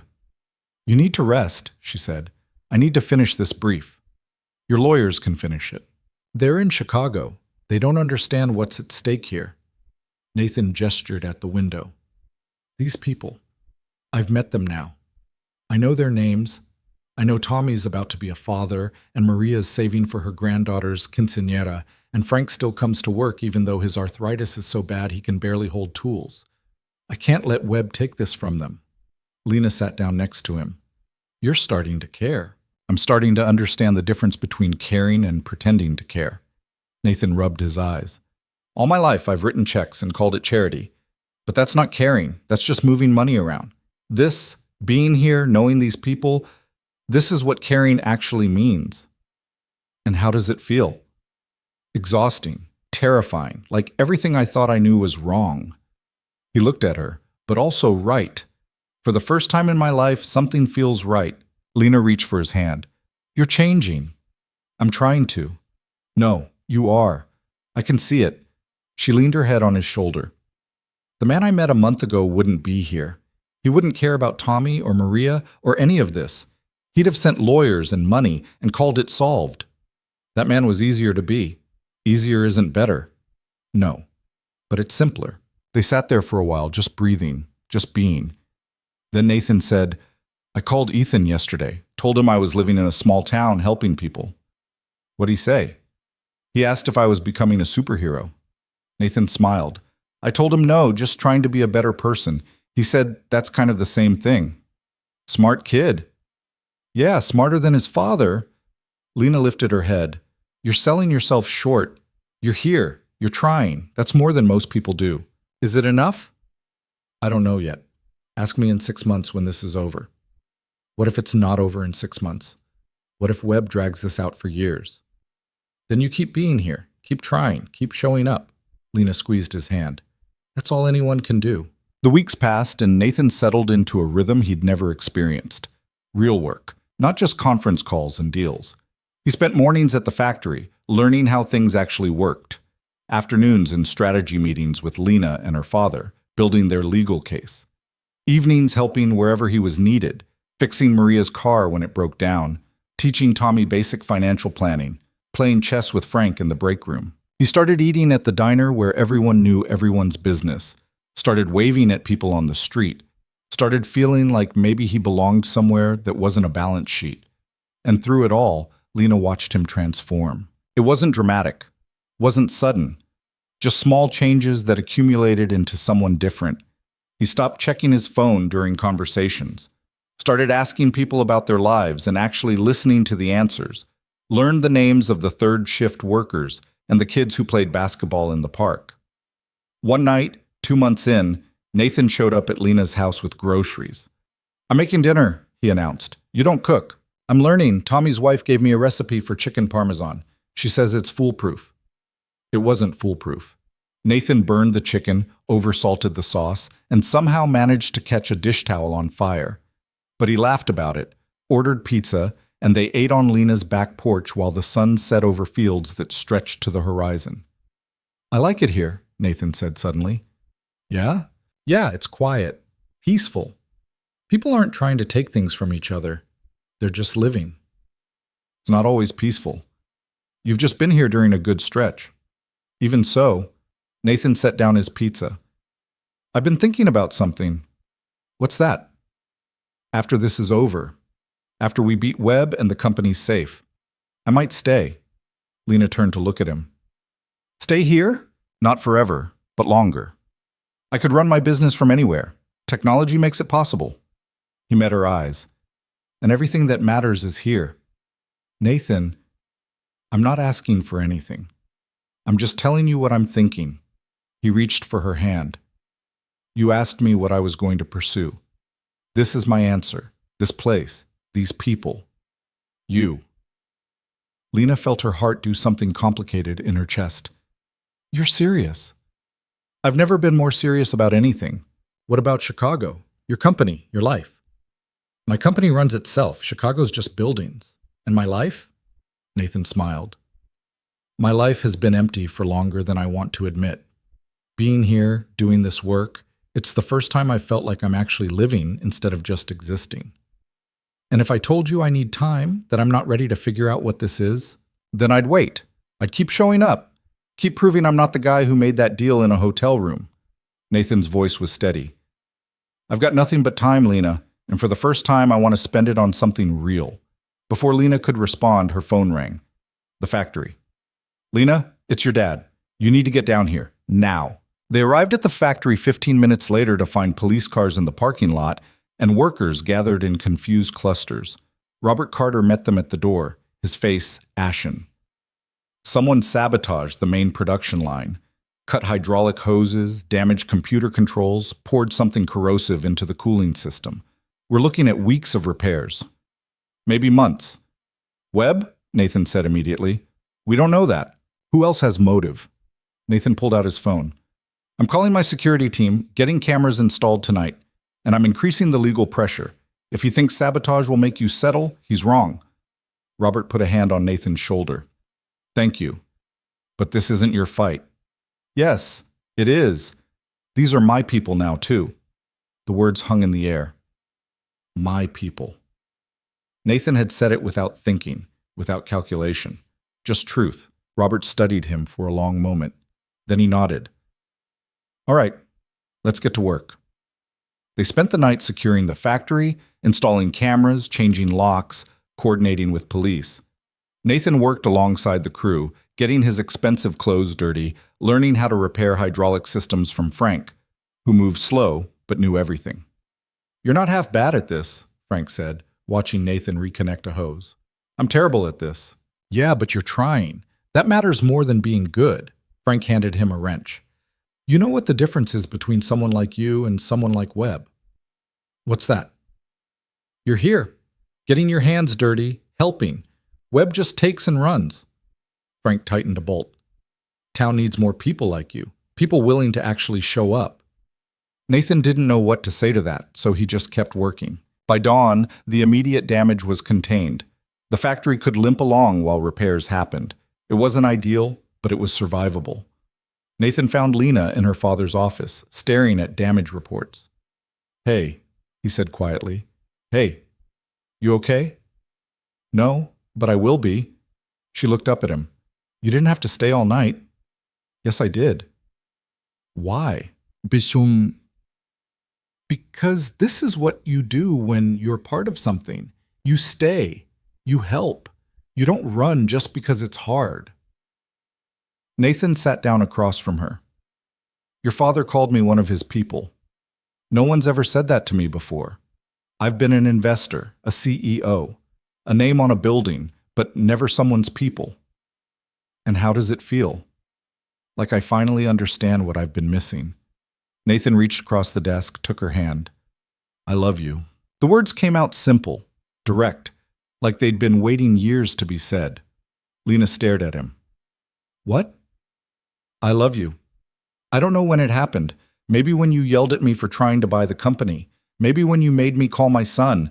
Maybe last night when you showed up covered in hydraulic fluid and still ready to fight. Nathan squeezed her hand. I just know it's true. And I needed you to know. Nathan, you don't have to say it back. I'm not asking for anything. I just wanted to be honest. He stood up. I'm going to get some sleep. Then I'm going to help however I can. And I'm going to keep being here, keep showing up, until this is done. He walked to the door, then stopped. And Lena, I meant what I said about staying. Not because of you, though you're a big part of it, but because I finally found a place where I'm more than my bank account, where people see me as Nathan, not Nathan Cole, the billionaire. That's worth more than any deal I've ever made. Then he left, leaving Lena sitting alone in the office, trying to process what had just happened. The man who'd bought her time had just told her he loved her. The man who'd started as a monster had become someone real, and the scariest part was that she believed him. 3 months later, they won the lawsuit. Webb's claim was thrown out, his lawyers sanctioned for filing a frivolous suit. The judge ordered him to pay restitution for the sabotage. He'd been sloppy, left evidence, and his former partner had turned on him for immunity. The town celebrated with a party at the factory, workers and families gathering to mark the victory. Nathan stood on the sidelines, watching people laugh and dance and celebrate, feeling like he'd finally found where he was supposed to be. Lena found him there, handed him a beer. You did it, she said. We did it. No, you did this. You stayed. You fought. You became part of this place. She clinked her bottle against his. My dad was wrong about you. What'd he say? That you'd leave this first time things got hard. That rich guys always do. Lena smiled. But you didn't. You stayed, even when it was messy and exhausting and nothing like your real life. This is my real life now. Chicago's just where my mail goes. You're really staying? I'm really staying. Nathan set down his beer. I found a house, 3 bedrooms, needs work, but it's got good bones. I made an offer yesterday. 3 bedrooms, 1 for me, 1 for an office, 1 for Ethan when he visits. Nathan looked at her. Or for whoever needs it. I'm still figuring out what family looks like. Lena felt tears building. I love you too. Nathan went very still. What? I love you. I didn't want to. I spent weeks trying not to. But I do. She moved closer. You're not the same person who offered me that deal. You're someone better, someone real. And I love who you've become. Nathan pulled her close, buried his face in her hair. I don't deserve you. Probably not, but I'm choosing you anyway. They stood there while the party swirled around them, 2 people who'd started as a transaction and become something neither of them had expected, something real, something worth fighting for, something that looked a lot like love. Nathan bought the house on Maple Street in early spring when the trees were just starting to bud and the air smelled like possibility. It was a craftsman-style place built in 1952 with peeling paint and a porch that sagged on one side and windows that rattled when the wind blew. The real estate agent had called it a fixer-upper, which was code for disaster waiting to happen. Nathan loved it immediately. You're insane, Lena said, standing in the living room where wallpaper from 3 different decades competed for attention. This place needs everything. I know. The plumbing's ancient. The electrical's probably not up to code. That ceiling stain means roof damage. I know. So why buy it? Nathan ran his hand along the mantel, feeling decades of paint layers under his fingers. Because it's mine. Not an investment property, not a status symbol, just a house that needs someone to care about it. He looked at her. Kind of like I needed someone to care about me. Lena shook her head, but she was smiling. You're getting sentimental in your old age. I'm 32.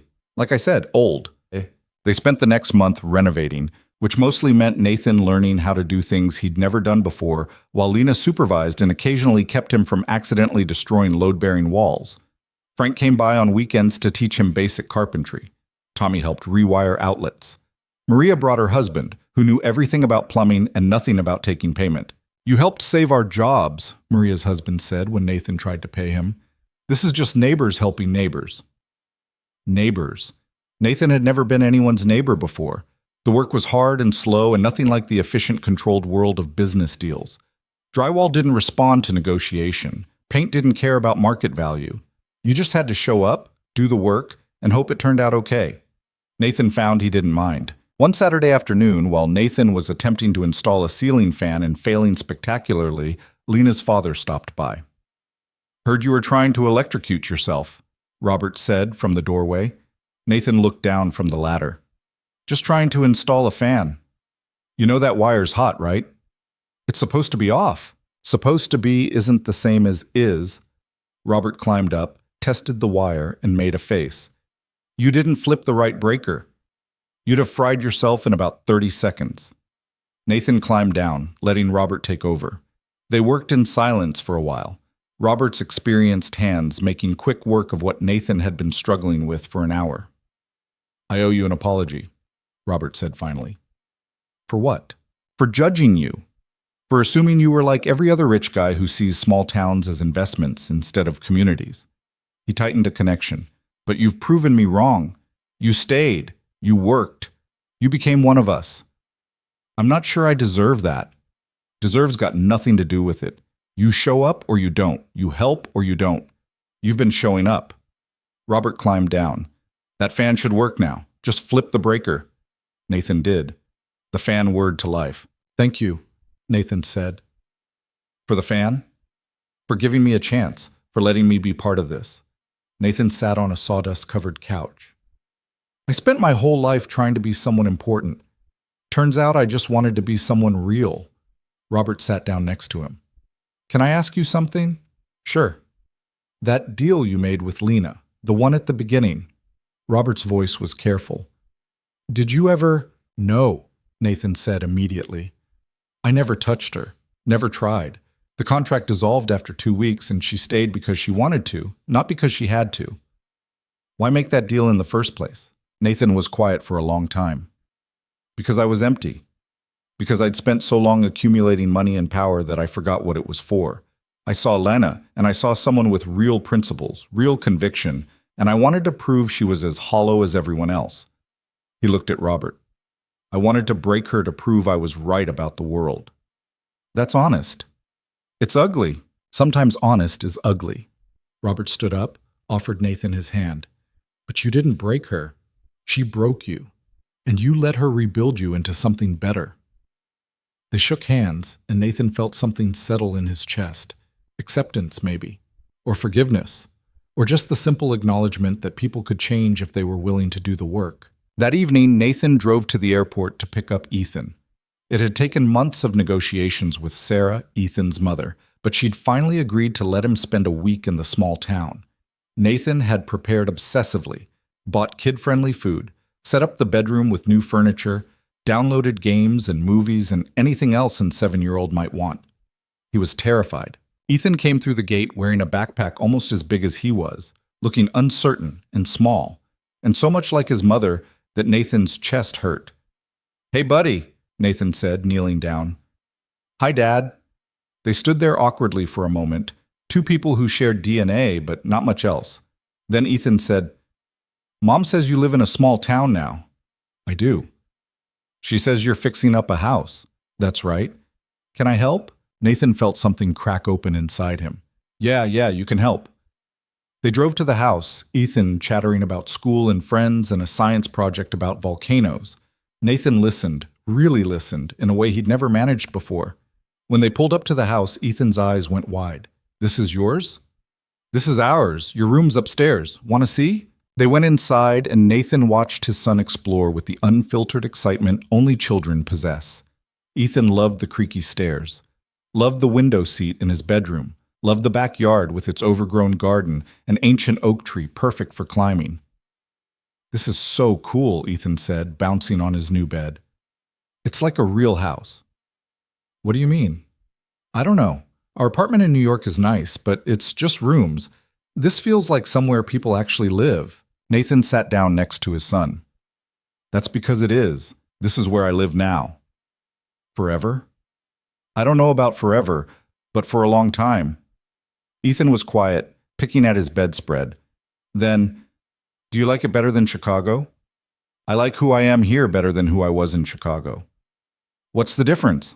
Nathan thought about how to explain it to a 7-year-old. In Chicago, I was always working, always trying to make more money or close bigger deals. I was important, but I wasn't happy. Here, I'm just a guy fixing up a house and helping at a factory. I'm not important at all, but I'm happy. You seem different, Ethan said. On the phone, you sound like you're smiling more. I am smiling more. Is it because of Lena? Nathan looked at his son. Your mom told you about Lena? She said you have a girlfriend. Is that true? It's complicated. Mom says that's what adults say when they don't want to explain things. Nathan couldn't help but smile. Your mom's right. Yeah, I have a girlfriend. Her name's Lena, and she's... He stopped, trying to find words that would make sense. She's the person who helped me figure out how to be better. Can I meet her? You want to? Yeah, if she's important to you, I want to meet her. They had dinner at Lana's house that night, a casual thing with her father and Lena cooking while Nathan and Ethan set the table. Ethan was shy at first, hiding behind Nathan's leg, but Lena had a way with kids that came from growing up in a small town where everyone helped raise everyone else's children. You like video games? She asked Ethan. Yeah. What kind? Mostly Minecraft and Mario Kart. I'm terrible at Mario Kart. You'll have to teach me. Really? Really? After dinner? Ethan nodded enthusiastically, and just like that, the ice was broken. They ate spaghetti and talked about everything and nothing. Robert told stories about the factory in the old days. Lena told Ethan about growing up in a small town. Nathan just watched, feeling like he was seeing what family could actually look like when it wasn't broken. After dinner, Lena and Ethan played Mario Kart while Nathan helped Robert clean up. She's good with him, Robert said, scraping plates. She's good with everyone. You thinking long term? I'm trying not to think too far ahead, just taking it day by day. Nathan loaded the dishwasher. But yeah, I'm thinking long term. Good. She deserves someone who's all in. I'm all in. I just don't want to rush it. We started this thing wrong, and I want to do the rest of it right. Robert dried his hands and turned to face Nathan. Can I give you some advice? Please. My father told me something when I married Lena's mother.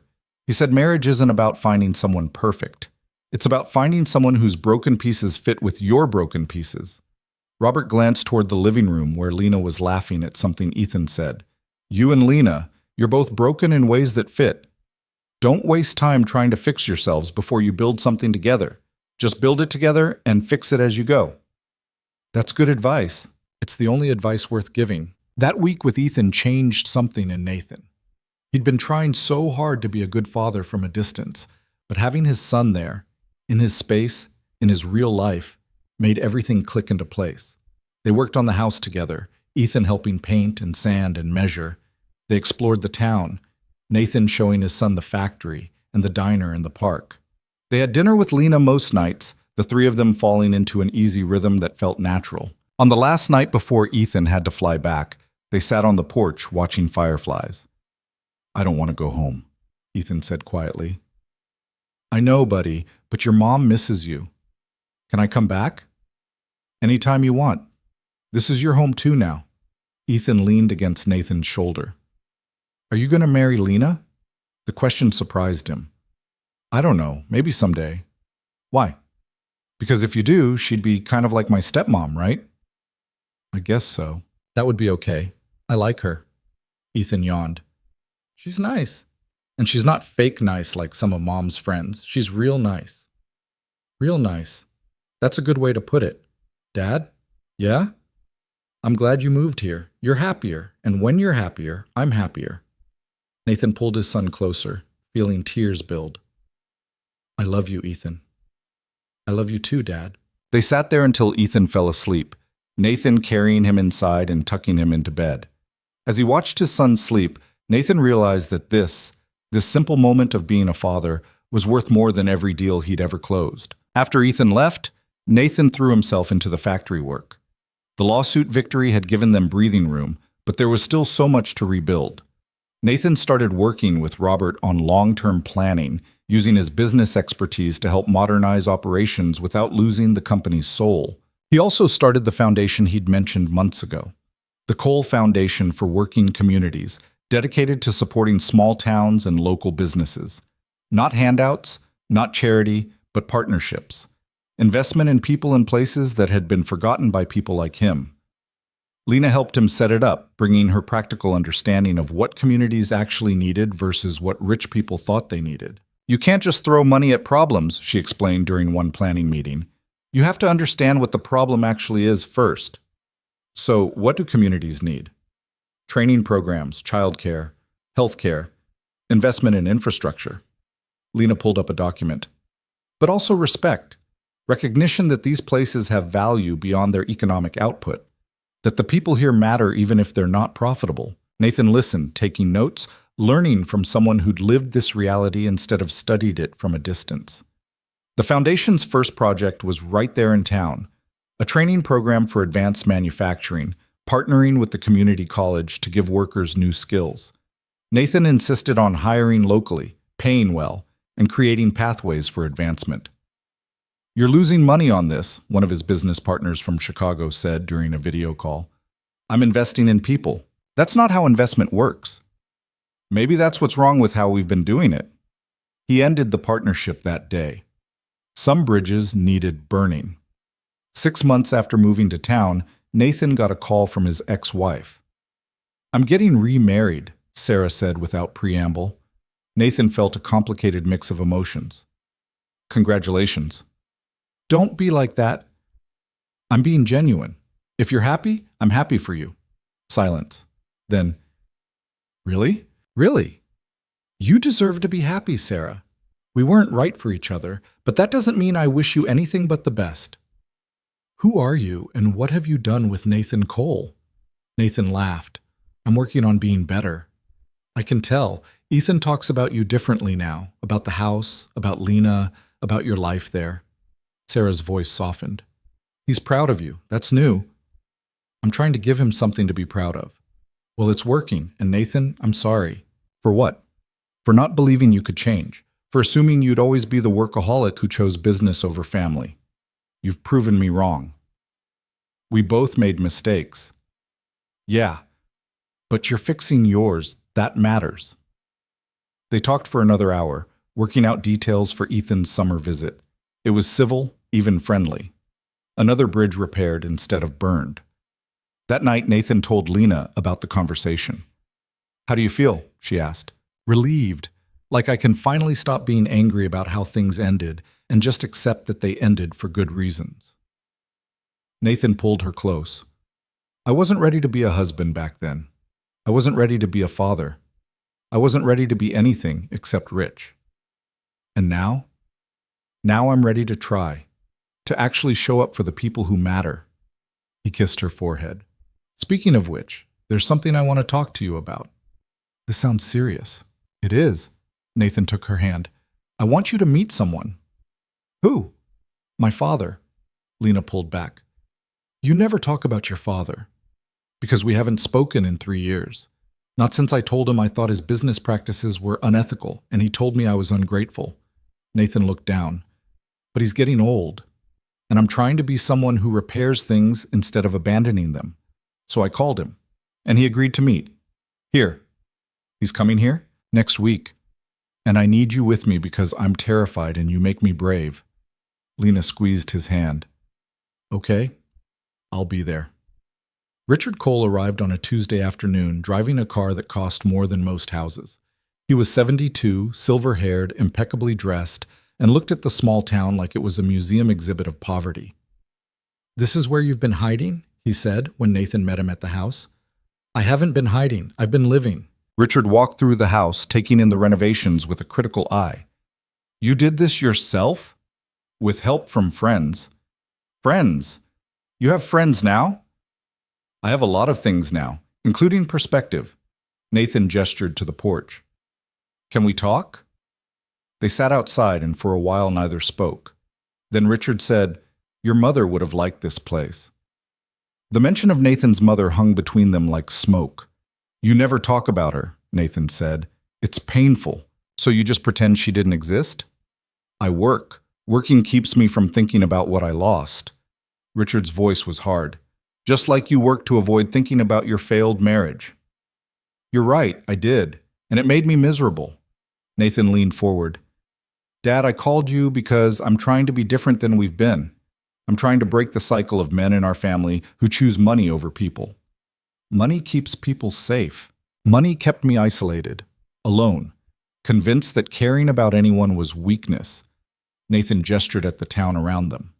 These people don't have much money, but they have community, they have connection, they show up for each other, and that's worth more than any deal I've ever closed. Richard was quiet for a long time. Then, your mother used to say that I was choosing money over her. Was she right? Yes. The word came out broken. I thought if I made enough money, I could save her. Buy the best doctors, the best treatments. I thought money solved everything. Richard's hands shook. But it didn't, and when she died, all I had left was money, so I kept accumulating it because it was the only thing I knew how to do. Nathan felt tears building. Dad, don't. Don't pity me. I made my choices. I live with them. Richard stood up. But you don't have to make the same choices. You're doing something I never could. You're choosing people. It's not too late for you to choose people too. I'm 72. It's too late for me to change. That's what I thought about myself 6 months ago. I was wrong. Nathan stood. Stay for dinner. Meet Lena. Meet the people here. See what I'm building. Richard looked like he might refuse. Then he nodded. One dinner. They gathered at Lena's house. Lena, her father, Nathan, Richard, and a few factory workers who'd become friends. It was casual, loud, full of laughter and stories, and the kind of warmth that came from people who genuinely liked each other. Richard sat quietly, watching everything with unreadable eyes. After dinner, he pulled Nathan aside. She's not what I expected. Lena? Yes. I thought she'd be, I don't know, someone trying to get your money. She doesn't want my money. She wants me. Nathan smiled. And she makes me want to be someone worth wanting. You love her. I do. Richard nodded slowly. Your mother would have liked her too. It wasn't much, but coming from Richard Cole, it was everything. Before Richard left the next morning, he shook Nathan's hand. Thank you for inviting me. Thank you for coming. I can't promise I'll change, but I'll try to be less of a bastard. Richard almost smiled. That's the best I can offer. That's enough. After Richard drove away, Lena found Nathan on the porch. That looked hard, she said. It was, but it was also necessary. Nathan pulled her close. I spent so long being angry at him, but he's just a broken person trying to survive his grief the only way he knows how. I can relate to that now. You're becoming wise in your old age. I'm 32. Ancient, practically decrepit. Nathan laughed and kissed her, and everything felt right. 3 months later, Nathan got a call that changed everything. A social worker from the state asking if he'd be willing to meet a child who needed emergency placement. Why me? Nathan asked. You've been vetted for the foundation work. You've got space. And this is a special case. The child has behavioral issues and has been rejected by 3 foster families already. We need someone with patience and resources. Nathan looked at Lena, who'd been listening. She nodded. Okay, Nathan said. Tell me about the child. Her name was Maya. She was 6 years old. Her mother had died from an overdose and her father was in prison. She'd been in the system for 8 months, bouncing between homes, growing more withdrawn each time. They met her at the social worker's office. Maya was small for her age, with dark eyes that looked like they'd seen too much, and a stubbornness in her jaw that reminded Nathan of Lena. Hi, Maya, Nathan said, kneeling down to her level. I'm Nathan. Maya didn't respond. I heard you like drawing. Still nothing. I'm not very good at drawing. Maybe you could teach me? Maya looked at him for the first time. You're really bad at it? The worst. Fine. But I'm not staying long. Nobody wants to keep me. The words broke Nathan's heart. Maya came home with them that afternoon, a trash bag of belongings and a sketchbook clutched to her chest. She was suspicious of everything, the house, the room they'd prepared, the food Lena cooked. She barely spoke and flinched when anyone moved too quickly. She's been through trauma, the social worker explained. Patience is key. Don't expect breakthroughs. Just be consistent. Nathan and Lena were patient. They gave Maya space. They established routines. They didn't push. And slowly, incrementally, Maya started to open up. She drew constantly. dark, complicated pictures that the social worker said were her way of processing trauma. Nathan started drawing with her, his stick figures making her laugh for the first time. "You're really bad," she said. "I told you." "Why are you trying if you're bad?" "Because being bad at something is better than not trying at all." Maya thought about that. That's dumb. Maybe, but it's true. Lena taught Maya to cook, simple things like scrambled eggs and grilled cheese. Maya burned everything at first, but Lena just laughed and showed her again. "My mom never taught me to cook," Maya said one night. "Well, now you're learning." "What if I leave and forget how?" Lena knelt down. "You're not going anywhere, Maya. This is your home for as long as you need it." "People always say that. Then they send me back." "We're not people. We're us. And we don't give up on people we care about." 6 weeks in, Maya had a breakdown. She'd had a nightmare, screamed, and when Nathan came to comfort her, she lashed out, hitting, kicking, screaming that she hated him and wanted to leave. Nathan just held her gently until she exhausted herself, then sat with her while she cried. "I'm sorry," Maya whispered. "You don't have to be sorry. I'm bad. That's why nobody keeps me." "You're not bad, Maya. You're hurt. There's a difference." Nathan brushed hair from her face. "And hurt people can heal if someone cares enough to help them." "How do you know?" "Because I was hurt too. And someone helped me heal." "Lena?" "Yeah, Lena." Maya was quiet for a moment. Then, "Can I stay? Really stay?" Nathan felt tears building. "Yeah, sweetheart. You can really stay." The next morning, Nathan called his lawyer. "I want to start adoption proceedings for Maya." "Nathan, you've only had her 6 weeks. I don't care. I want to make it permanent. I want her to know she has a home." The process took 4 months. 4 months of paperwork and interviews and evaluations. 4 months of Maya slowly believing that maybe this was real. 4 months of Nathan learning what it meant to be a father to a child who needed consistency more than anything else. The day the adoption was finalized, they had a small party at the house. Just close friends, Maya's social worker, and Lena's father. Maya wore a new dress she'd picked out herself and could not stop smiling.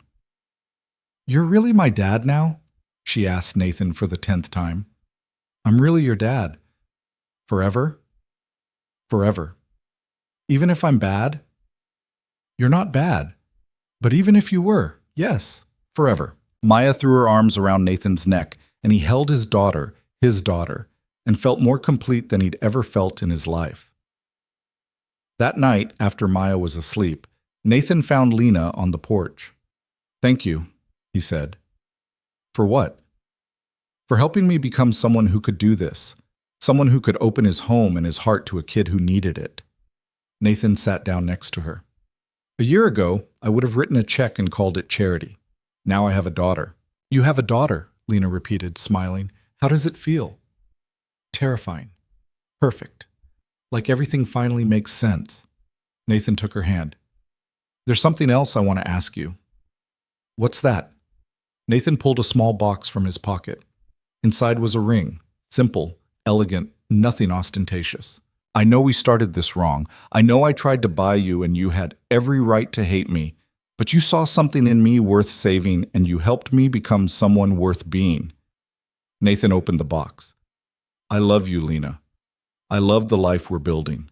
I love who I am when I'm with you. So I'm asking, will you marry me?"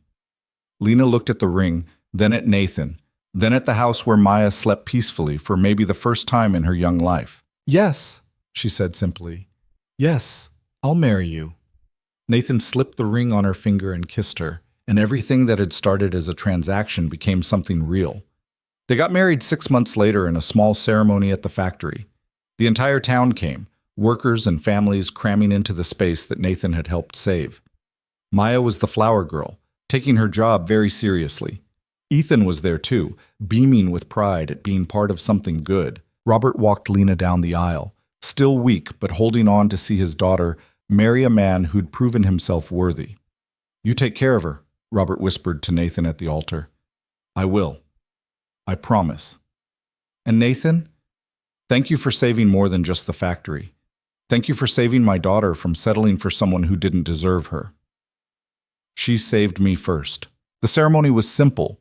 No fancy decorations, no expensive details, just two people promising to build a life together, surrounded by the community that had taught Nathan what life actually meant. When the pastor asked if anyone objected, Maya called out, "I object to this taking so long. I'm hungry." The whole room erupted in laughter, and Nathan realized he'd never been happier. At the reception, Nathan's father showed up. He'd driven 12 hours, hadn't told anyone he was coming, and stood awkwardly by the door until Nathan saw him. "You came," Nathan said. "I wanted to see what my son built." Richard looked around at the celebration. "It's remarkable. It's real." "Yes, it is." Richard handed Nathan an envelope. "I'm dissolving my company, selling everything, starting a charitable foundation with the proceeds." Nathan stared at the envelope. "Dad, you were right. Money without purpose is just numbers, and I'm tired of numbers." Richard's eyes were wet. "Your mother would be proud of you. I'm proud of you." They embraced, two men who'd spent years broken finally beginning to heal. The party went late, music and dancing and joy spilling out into the warm summer night. Nathan danced with his wife, with his daughter, with his son. He talked with workers and friends and people who'd become family. At one point, he found himself standing with Frank, watching everyone celebrate. "You did good, kid," Frank said. "I just showed up." That's all anyone can do. Show up, do the work, care about people. Frank clapped him on the shoulder. "You turned out all right." As the night wound down and people filtered home, Nathan stood with Lena and Maya, looking at the factory that had brought him here. "What are you thinking?" Lena asked. "I'm thinking about how a year ago I walked into a hotel room thinking I was going to prove someone's principles were fake. And instead I learned that everything I thought mattered didn't, and everything I thought was weak turned out to be the only thing worth having." That's very philosophical for someone who spent the day drinking champagne. Nathan laughed. "I'm saying I'm grateful for you, for Maya, for this place, for the chance to become someone better. You were always someone better. You just needed help finding him." They went home. Home.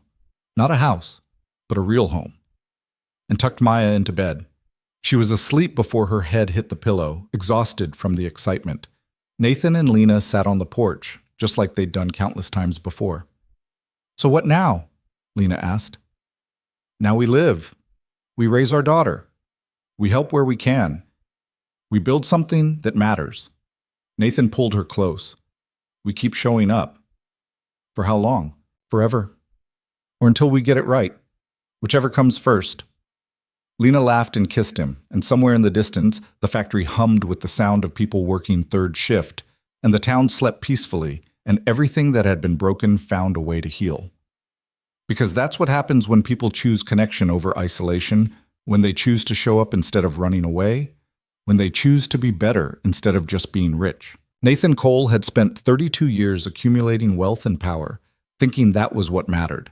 It took one desperate woman and 30 days to teach him that the only wealth that mattered was the kind you built with other people.